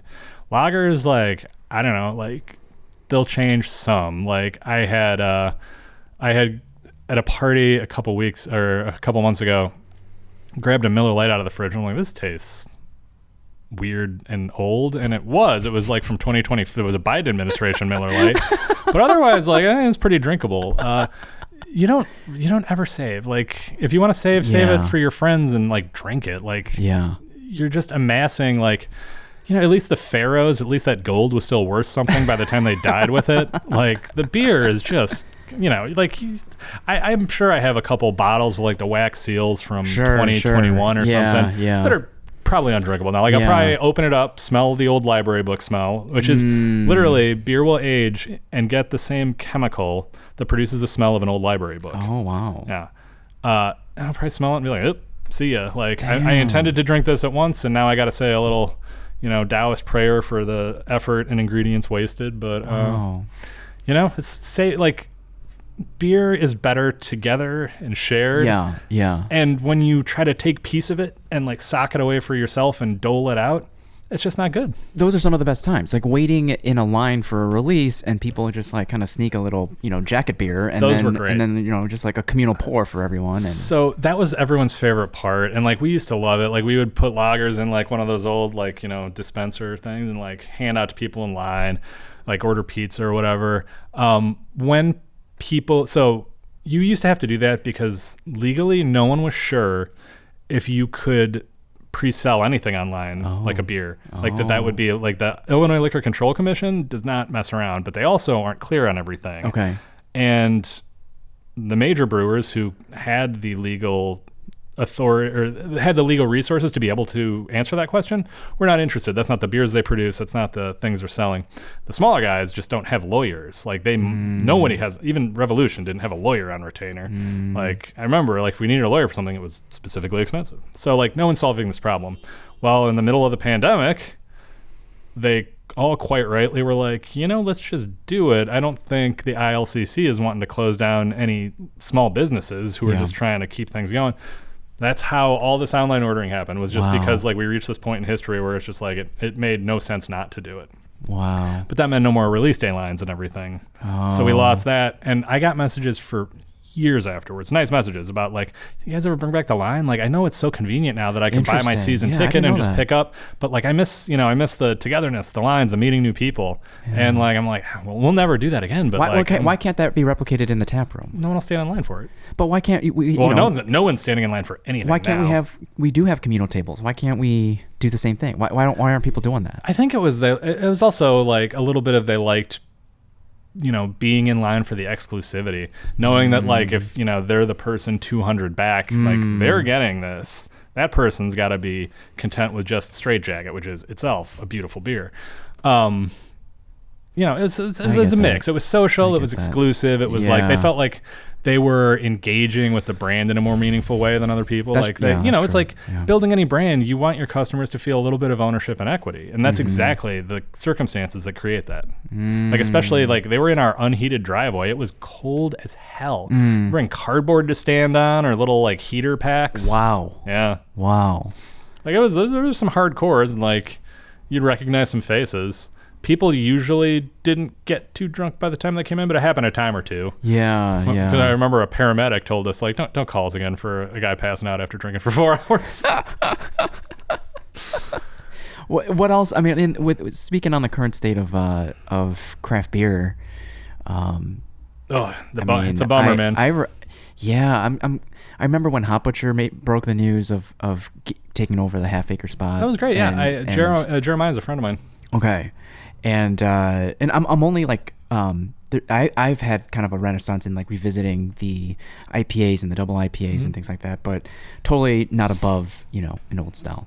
And then also the recent news of them joining forces, like Maplewood and Half Acre joining forces. That was really interesting. I don't know if you don't have to say what you don't want to say, but like you think one can only guess that it's like.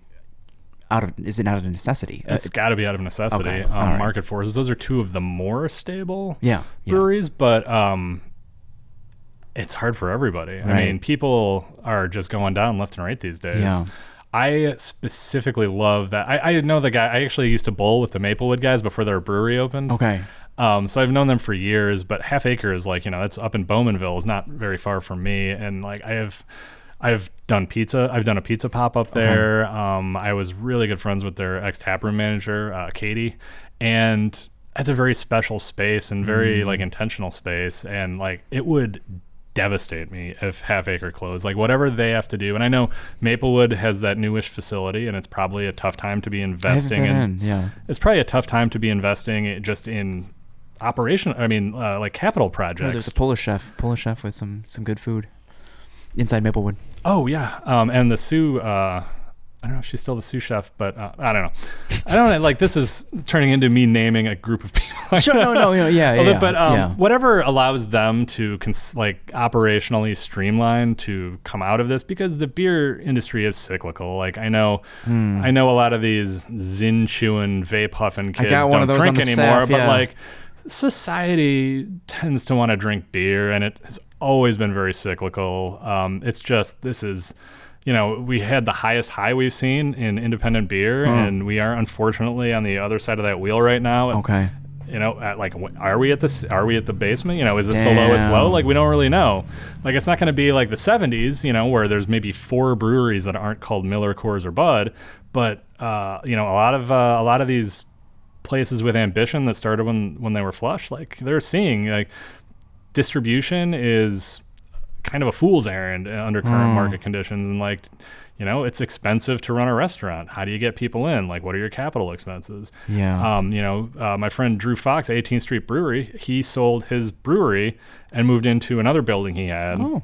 So they could do brewing and distilling in one place, slim the kitchen down, but still offer a lot of what was working really well for them, which was like specials to bring people in, cocktails, ambiance, and it's great. Like, I consulted with him on the pizza they're doing, and I think they're doing a great job. Yeah, I'm curious what the ideal or most opportune model is for a brewery. So we used to make the trek all the way to Lake Zurich for Phase 3, and then like inviting food truck vendors to come on and pop up, and there's that variety there, but then you can focus on your lane and do your lane to the best of your ability. Or is it distribution? It's like, do you try to get, it's not distribution. So, like, don't worry about getting your stuff into, because, like, without I don't know how much, like, St. Aaron was, like, paying an overhead, but, like, they now have their brick and mortar, and it's just like, I would look forward to their drops inside the bottle shops. Yeah. Yeah, and there's still some of that. Like, I mean, it's still fun. You go to Bottles and Cans on Lincoln, and you can, like, get, like, especially Hop Butchery used to do this, like, they would drop it, and, like, you could come in there and, like, the cans are, like, cold with condensation still. But, like, economically, the most effective way you can make money as a brewery is by brewing it on site, serving it on draft directly to a person. That's your highest, like, margins. Okay. Because, with distribution, we have a 3-tier system, which means that you're not allowed to be your own distributor, I guess, unless you have enough money to be like Bud or whatever and just have distributors you don't own but own. We have a 3-tier system, so the brewer has to sell it to a distributor who has to sell it to a retailer. Brewers can't sell to retailers. Brewers, that's except legislation. for I didn't know that. What the heck? It's all post-prohibition stuff. So, like, before prohibition, you had tied houses where this bar, they'd go in, Budweiser would go in and be like, hey, we'll buy you a new draft system, we'll buy you a new bar, we'll shine up the windows. You can only serve Budweiser. Great. It's called a tied house. After Prohibition, they decided that was too much undue influence, so now you can't do that. So hence the 3-tier system. So if it's not a brewer, it's an importer. An importer still has to sell to a distributor. Who has to, and these distributors are all like legacy, family, multi-generational businesses, and they're the middlemen. Yeah. And so they very fiercely protect their thing with, like, legislation. If there's legislation about opening up, the vertical integration. Yeah, like, if you want to be able to sell somewhere that's not your tap room or whatever else, it's just like everyone. There are a lot of parties with stakes in I didn't know anything you get to market via distribution. So there's, like, if you look up, if you have an afternoon to spare, you look up the bankruptcy filings for Metropolitan. Great beer, but those numbers, and that, if you care to look, is a big indicator of how many people need to make money off of your money to keep things floating. I mean, you can find their price per case. You can find their outstanding debts and everything. It is expensive to run any retail operation, much less one with, insanely specialized equipment. You can buy brewing equipment for almost nothing because, not nothing, but nothing compared to the cost of new equipment. Just because, like, when you go down, like, who's gonna want that? So many breweries, especially in today's market. Yeah. So these days, like, it's just such an uphill battle. Like, there can be great product falling, like Metropolitan. Metropolitan was impeccable product, Pete Crowley at Haymarket making beautiful beers, and they're still around, but Pete, I think, got out the game. Like, places just need to struggle. They need to be excellent and just to have a chance. Yeah. Okay. I mean, Revolution makes wonderful beer. It's not the fault of their, Fifth City, like, my favorite beer in the city. Like, the thing I've probably had more of than any other craft beer. The excellence of that beer is in no relation to like how younger demographics are approaching recreation and what they do with their excess money, and like wage stagnation and the hollowing of the middle class. Like you can only affect so much from the brew house. I wonder how long CB beverages and like seltzers are going to stay. I don't know. Seltzers are cheap. The problem with beer is that it's agricultural. It's a lot of barley. Where barley's grown? Canada. Oh, I wouldn't have thought that actually. And if someone were to say place restrictive tariffs on the cost of, you see like beer's a very global game. Hops are grown primarily in the Pacific Northwest here, but a lot of them are grown in Europe if you want European styles, or New Zealand and Australia. Those are great hops too, and that's what a lot of consumers like as kind of a modern profile. But like you want something from halfway across the world, like that goes into the cost of every single pour. Yeah. See, it's that, and then you gain a deeper appreciation, or at least an understanding of like why a pint costs the way it costs. And you could buy certain kinds of malt from Sugar Farms in Indiana, but what they lack is industrial agriculture scale because it's a family-owned business. So you're going to pay more for that because it's not big enough to price small. Fascinating. And these are on for the big producer like Revolution and above, like. You have contracts, right? So your stuff costs, but then when your next contract kicks in, if there's droughts, like climate change is going to impact the beer industry, everything. When like a lot of what you've seen from the shift from glass to cans, which used to be seen as low class, cans are cheaper to transport. They're more recyclable. They're less heavy. They're less dangerous in a production environment. And during the pandemic, aluminum cans were so in demand that like most places couldn't get it. We were fine, but a lot of places couldn't get them. Interesting. So Ball broke ground on a ton of new factories that weren't ready for years down the road, but now aluminum is easier to get and cheaper because the infrastructure for it is a little more advanced to what it was pre-COVID. Oh, wow. Okay. Appreciate that. You're not at Rev anymore. You're a consultant. And is it strictly pizza, or do you consult on other things as well? It's mostly pizza. Mostly pizza? I mean, I do writing and everything too, but yes. And it really kicked off with like the weirdest job offer I've ever gotten. Wow. Someone just wrote to me on LinkedIn, that place where everyone's legit. And they said, hey, I represent, I don't know if you're like me, but like you get so many like people trying to sell you messages on LinkedIn that I just kind of don't read messages or ignore them. Yeah. And this, I don't know why I read this one. I was like, hey, I was reaching out about Crust Fund Pizza. And usually then they go, we make pan liners, or we'd love to market for you, or we could give you more customers, because they really haven't read the synopsis. But they were like, we saw all about your operation. We know you don't want to open a restaurant. So I'm like, oh, so they actually have paid attention. Yeah. But would you consider consulting? We have a hospitality group out here in the Gulf states.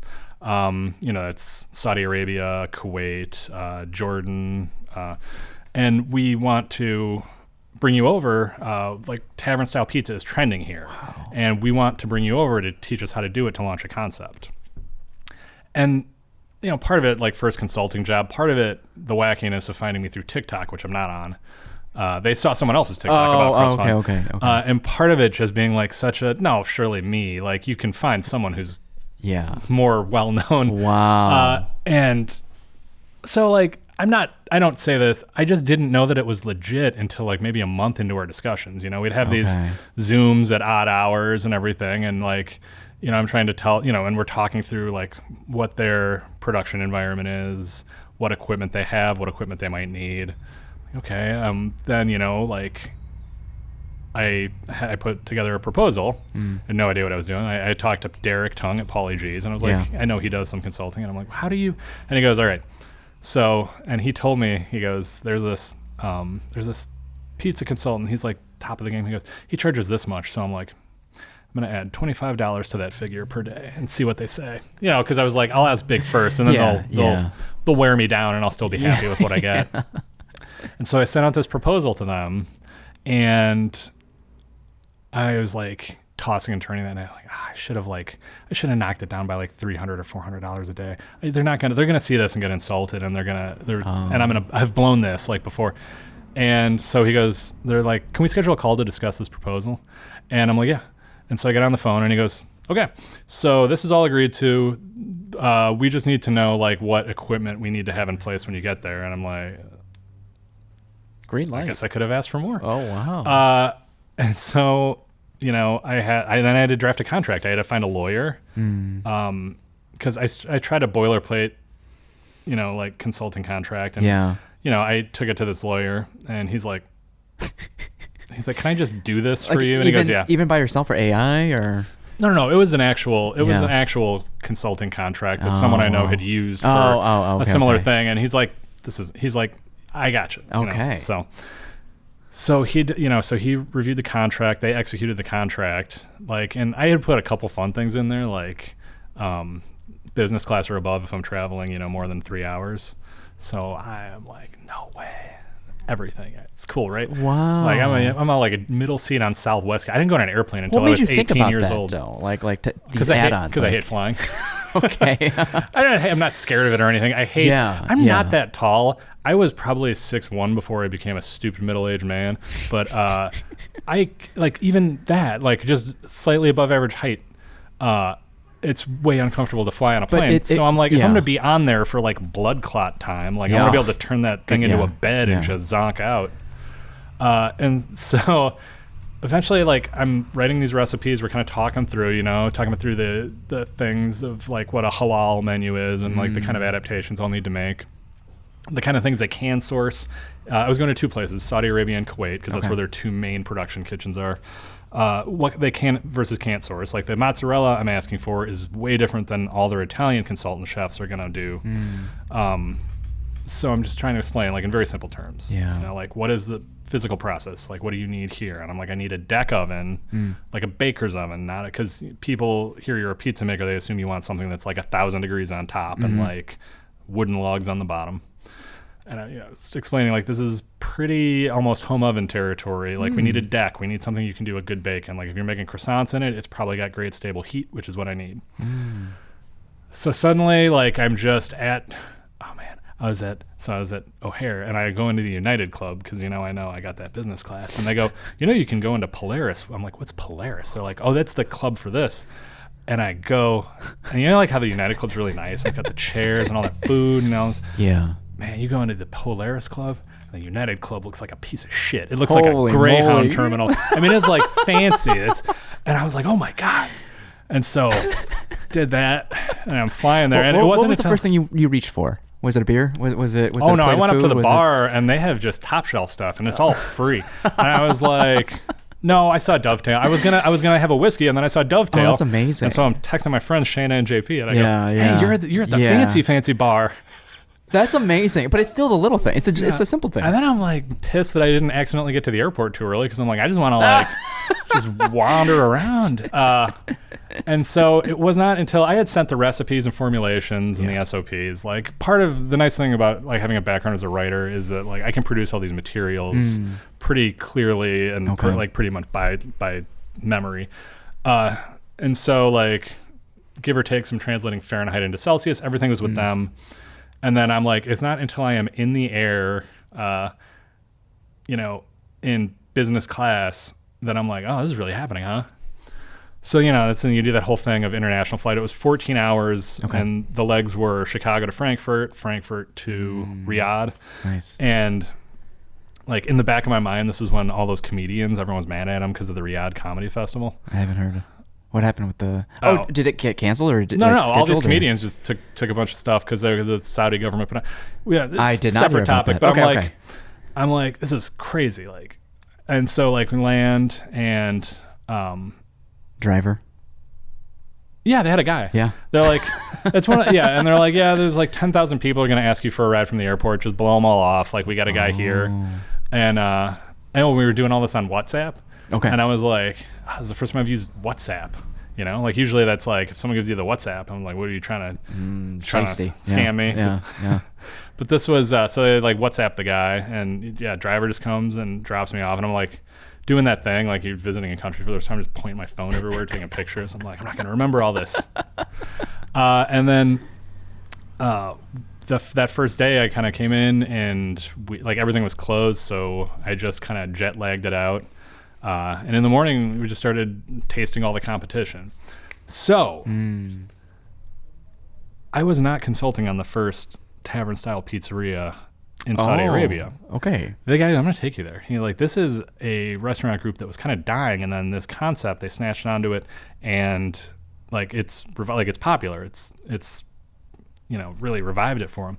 And I walk in, and there's a wood paneled wall and a framed picture of the Chicago theater. There's Pizza Master ovens, that I can see in the thing. And I'll give you some pictures to post with this. It's not good, but it was recognizably tavern style pizza, and just close enough to home to be kind of uncanny. Whoa. And the place was called Pizza 911. It was their slogan was, don't call for emergency, call for pizza. However, the way that they pronounce the number 911, so I was like, I'm eating pizza. I'm eating tavern pizza that's okay.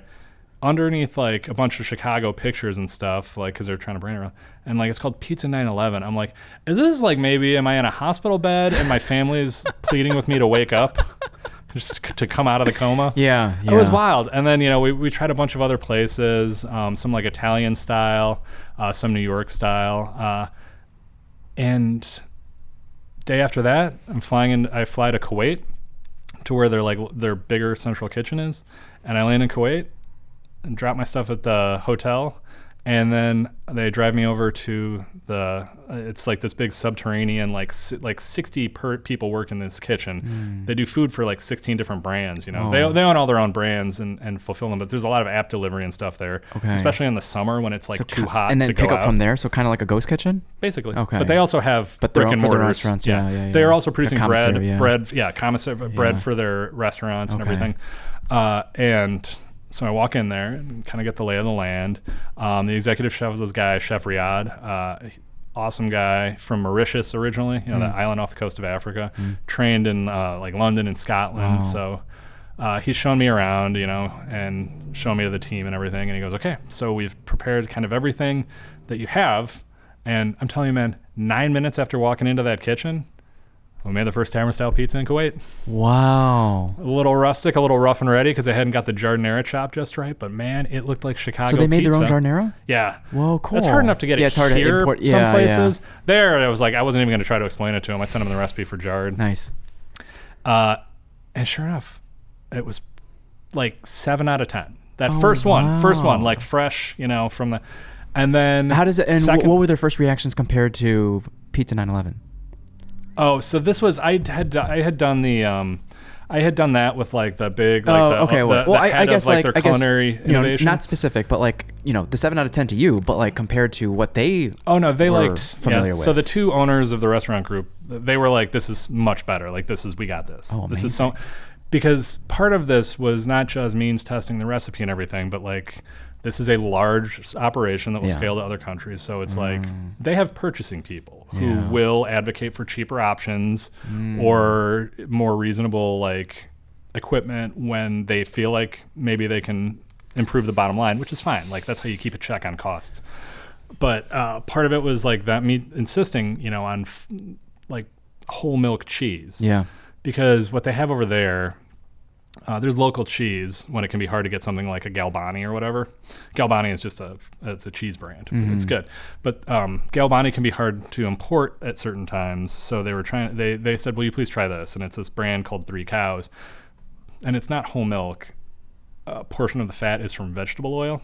And I've seen them use palm oil too. It's a lot cheaper. It's a lot easier to get. And it would be great if it worked. But it bakes like shit and tastes awful. Because it's, it's adulterated dairy, basically. So we went back and forth on that. And then they were finally yes, you're right. Whole milk mozzarella. Same thing with can we use this kind of oven? And I would show them, okay, this is how it'll bake in this kind of oven. And never mind, we want the crispy thing. Yeah. Whatever. Yeah. So they end up using whole milk mozzarella. They get the Pizza Master ovens that I recommended, And the pizzas look great. The app just launched. So I was supposed to go back this spring. Wow. Oh, wait, you were supposed to? Well, I don't know if you've heard about what's happening in the Middle East, but not the best time. A little bit of a no-go zone for me right now. Were they insistent at all? They're like, oh, it's okay. No. They're like, no, I'm saying they're only launching right now as delivery from this one kitchen. Oh, I This see. is going to be like, we're launching in Jeddah, we're launching in Riyadh. Kuwait City right now is open for delivery, and it looks great. I mean, it looks perfect pizza. It's just, like, it was amazing. I'm glad they liked it. As my clients, they were very happy with it. I got the feeling they'd worked with some ding-dongs in the past who, like, represented themselves and then couldn't quite deliver on what they were supposed to come over for. But the pizza looks amazing. But it was those last days that I was there when, like, the idea is I'm hands-on, I'm a little less hands-on, and then at the end, I'm not touching anything. I'm not even timing you. Like, these chefs are making it for themselves. These people who'd never heard of tavern-style pizza, from all over the world, from Africa, from India, from the Philippines, all making this stuff. And sausage and giardiniera comes out, lamb sausage, because it's halal. Oh, wow. But the lamb sausage that we made comes out, sausage and jarred. Looks, tastes just like home. Man, there is no better feeling. Almost 7,000 miles away from home. Share a bit of, like, your culture and your upbringing, and like, they latch onto it. And they not only like it, but like they master it, and and then they're taking that and then offering it elsewhere. Like, that is just the coolest. Yeah, and that's your first gig on that scale. First or gig just was a first... gig one, and I've done a few since then. Like I said, I worked with Drew at 18th, and I've worked, and I'm still working with some other folks. But to go from not a consultant to international consultant, in one LinkedIn message, like. So it's like that's why I never, I can never take credit for any of this Crust Fund stuff, because just like weird shit comes out of the universe, and I'm just like, I've been here for it. Yeah. Well, it's timing, but it's also continuing to hone your craft, because it's obviously good stuff, and then people be pulled and gravitated towards it. It's really weird what can flower out of just like a single-minded obsession with something. Yeah. Like, can you imagine? Like, I'm just a middle-aged dad. Like, what if I was the version of me who really likes golf? Like, none of this would happen. Yeah, I don't know. Yeah, so it was very cool, and seeing it launch even under these unfortunate circumstances with this terrible war happening. Yeah. It's cool. It's neat to just see a little bit of Chicago elsewhere. Like, while other people are arguing over, well, we call it tavern style or we don't, like, who cares about what we call it? Like, let's share it with people. Like, I have been so excited to see the style get the prominence that I thought it deserved, like, and it has always deserved. Like, all the way back to, like, when Kenji Alt came and did it for the New York Times, like, he was in my kitchen, he was in my alley. And, like, now people want this. Like, people are calling me from Portland and Denver and, like, all over the place about tavern pizza. And, like, who gives a shit? Call it whatever you want. Yeah. Like, isn't it so exciting that the world found yet another thing that Chicago does so cool, and they want it too? Yes. You got to link up with Dilla, Sherman Thomas. If you haven't already. He's been to the alley too. Oh, sick. Okay. Everything dope about, He is the coolest. I know. No, I have. Comes from Chicago. He gave me one of those shirts too. Okay. That guy's great. He does so much for the city, and like, just, yeah. Dilla's the guy. You've taken a tour with him as well? Yes. And but yeah, it was when I could get him out to the pizza alley. Nice. That was very exciting for me. That was a big Chicago meatball moment. Oh, I love that. Because you previously said how I think Detroit style was a little gatekept. Detroit style was. It took him a little bit to come. It wasn't gatekept so much as there were like 4 or 5. I've like read this book on this. There were like 4 or 5 major players in that area who all guarded secrets from each other, like as a matter of course. That, like, I don't really think anyone knew how to make the pizzas all that much, much less talk about it elsewhere. Okay. So it was like, plus you had pre-internet era, I guess. Yeah. But like, there was a dearth of information about those pizzas for so long that I think, like, it's wild that they could keep something like that to Michigan for so long, because it's like, it's thick, it's bready, it's generous. Like, we must have known that would just catch fire in the Midwest once it got out of there, right? Yeah, and it did. And it should. It's great pizza. I make a lot of styles of pizza that I think I do really well. I am never 100% happy with my Detroit pizzas, and that's why I admire Derek Tung's pizzas at Pauly G's so much. Like, just wizardry. Yeah, no, it's amazing. I know there's so much more to chop it up. Is there anything we haven't touched on that you wanted to touch on today? Oh, gosh. No. Support your independent restaurants. Yeah. And don't assume you know why they're doing the things they are on Reddit. I don't know. yeah, no, Chicago is such an exciting time. Like, I always encourage people. So, like, the headline the other day, like 3 Chicago chefs up for James Beard Awards, and people will react to that and say, "Oh, that's great," or like, "Oh, I wish it was more." Like, we want to be winning awards. I think that the fine dining chefs in Chicago do an incredible job. Like, it has been a given for a long time that Chicago is an excellent destination for fine dining. But like, I always encourage people to go like beyond that. And I'm not just saying this because date night is harder to come by. It's because we have so many like casual neighborhood restaurants that do such amazing work and bring so much joy to the places where they are. Yeah. Yeah, man, make sure you buy something from one of them soon. You've said that sentiment in regards to when people would ask you like where your favorite pizza spots are, and it's just like what ends up being your neighborhood spot is probably your favorite spot. Gosh, I still miss Marie's Pizza and Liquor so much. It's not how I make my pizzas. It's not even necessarily the best pizza in the area, but the combination of the spot and the tradition of going there and the vibes in that place. Marie's was just the greatest, and it is. I don't think it's ever going to reopen. Yeah. Any trends you see disappearing or staying for the long term? Like, I guess the one that comes to mind is whipped ricotta. Oh, ricotta is always going to be good. Yeah. It's a cautionary tale that I thought we would have learned from bacon, which is like, don't base your entire concept's personality on one ingredient. Oh no. Or your own ingredient or your own personality, where it's like, people are always going to want something new. Like the cup and char pepperoni, like people now, sometimes they want the flat ones. I have kind of the pendulum. Yeah. I don't know. Like trend wise, maybe people will want not tavern style pizza soon. Who knows? I don't really think so here. Steakhouses are a recession indicator, and I've noticed a lot of steakhouses coming. So, yeah. You said coming or going?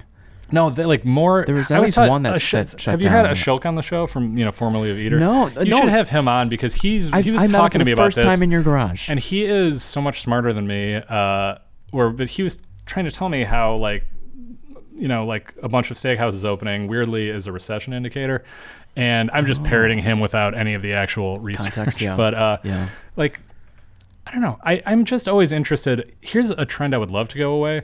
I would love more of our food to come from the people who make it and less from third-party app drivers. No disrespect to people getting their hustle on for that, but I do not think that... First of all, I think the apps are predatory both towards their drivers and the restaurants. And I think that in almost no case is that going to be the best representation of the food that you want or the food that the restaurant wants to give you. Well, that's what kept the team at Novel Pizza from doing delivery for so long. But I think they have it in-house now. His name is Paulo, like their delivery driver. And I know that it for some restaurants, like they just can't say no to the volume, but I think delivery apps are nothing but in general, but specifically like with pizza, maybe even like burgers, like the steam just doesn't like deliver. I don't know. Some things don't deliver as well. And it's not even that. It's like, let's say that you saying that you have in your head that they're going to I'm going to hit the app. App's going to find a driver. Driver's going to go get the burger. Burger's going to come to my house. Not necessarily. Driver can accept a job or reject it. Driver can stack some orders. So maybe he's picking up your burger. Yeah. Maybe he's picking up your burger. Maybe he's picking up someone's fried chicken. Maybe he's picking up something else. Maybe I've seen people smoking doing this, I didn't even think about that. And most app drivers are just hardworking people, but like you can't control. None of these people are trained in food service, right? And I'm not saying you're like pizza delivery boy of yore was like, snagging a fry or. But I'm just saying like the damage is done before the driver's even assigned, right? Okay. It's this haircut the restaurant takes for the privilege of being on this app that a lot of them didn't ask to be on. And then they're going to hire the lowest bidder, at a time when it's pretty hard to make a living wage. Yeah. And he's going to pick up 3 things. If the customer complains, they're either going to complain to the restaurant or about the driver. That might affect the driver's ability to make income. Okay. The restaurant is like, I made it perfect. I handed it out the door. I have no recourse. No one gets mad at the food app. And even if you did, they're just these venture capital back then. Like there's no there. Yeah. It's this infrastructure that we've built that is just kind of harmful for everyone who isn't an investor. Oh man. Like it's wild to think that like I love making pizza. I got to make a shop. What happens through an investor's app is gonna have a meaningful say in whether I do or don't make payroll this month. Like that's existentially a very unhealthy thing to build a restaurant system around. I mean, so what is one to do? I mean, do they bring it in house then, a delivery driver? I mean, and you know, or build up the fan. Like I don't hold this against any restaurant owner too, because you can't say no to that volume sometimes. But like, you know, it's nice to see Tony Troiano at JB Alberto's, you know, on Morse, you know. He's got his drivers, he's got his guys in the kitchen. It's all takeout and delivery. And like when you do a lot of volume, you can afford to invest in staff like that. But it's hard and it's a lot to juggle even for him.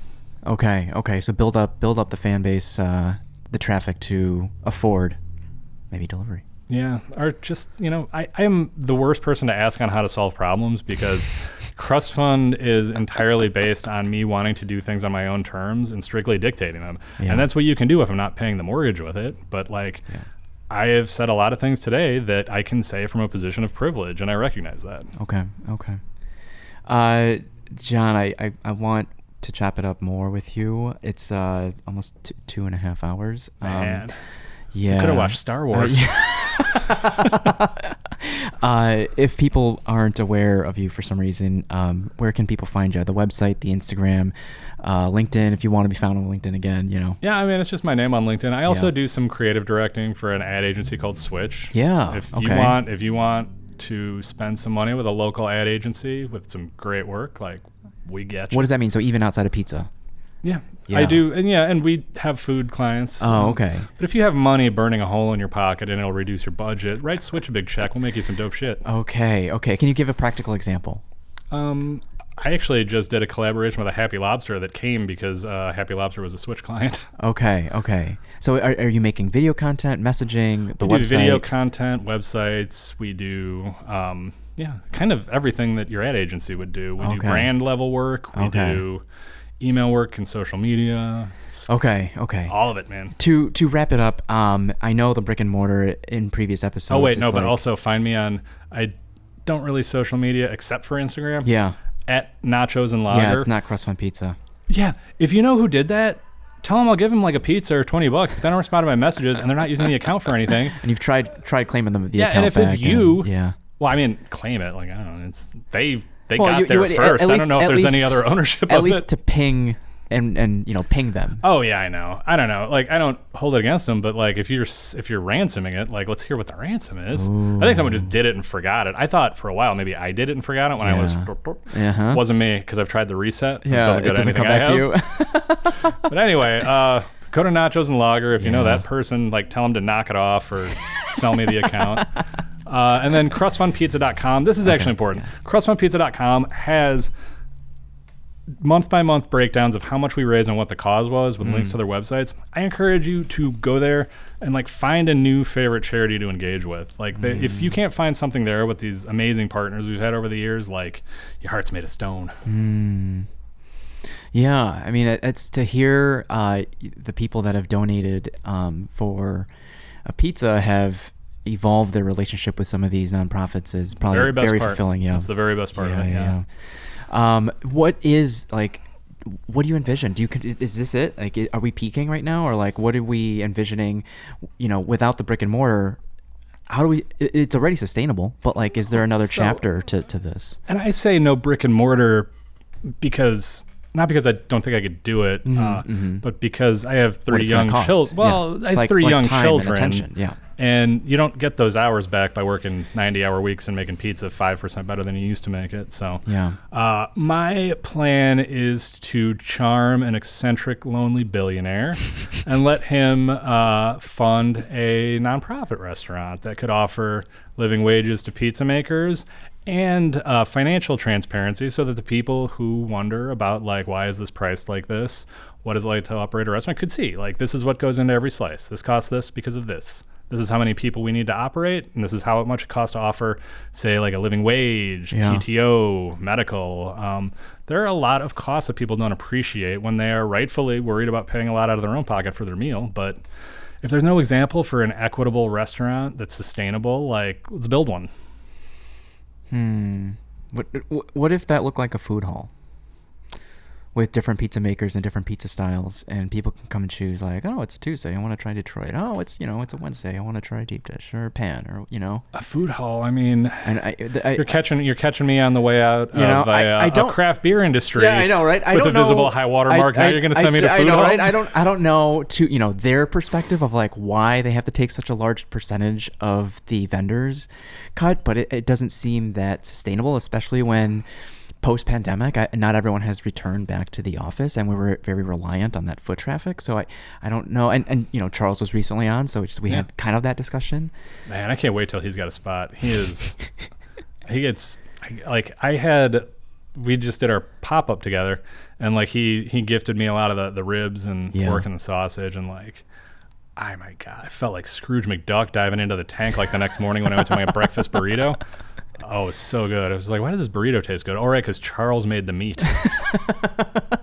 But yeah, he's a guy. I'd love him to talk to me from the other side about like how it feels on the other side of brick and mortar, because it's like I don't want to work 90 hours a week, but like I said, we keep talking about what's sustainable in the industry, and like I keep bringing up lonely billionaires who haven't yet had their souls blackened. So I don't know, like all to say, without the billionaire, remove them, because I mean, unless you get that lucky. But like, what if I get the MacArthur grant? What if get the Genius grant for a pizza restaurant? What if you pooled money with other pizza makers? I mean, they got bills to pay too, man. I know, but if everyone had a skin in the game, and I wonder if it starts with buying a building, buying real estate.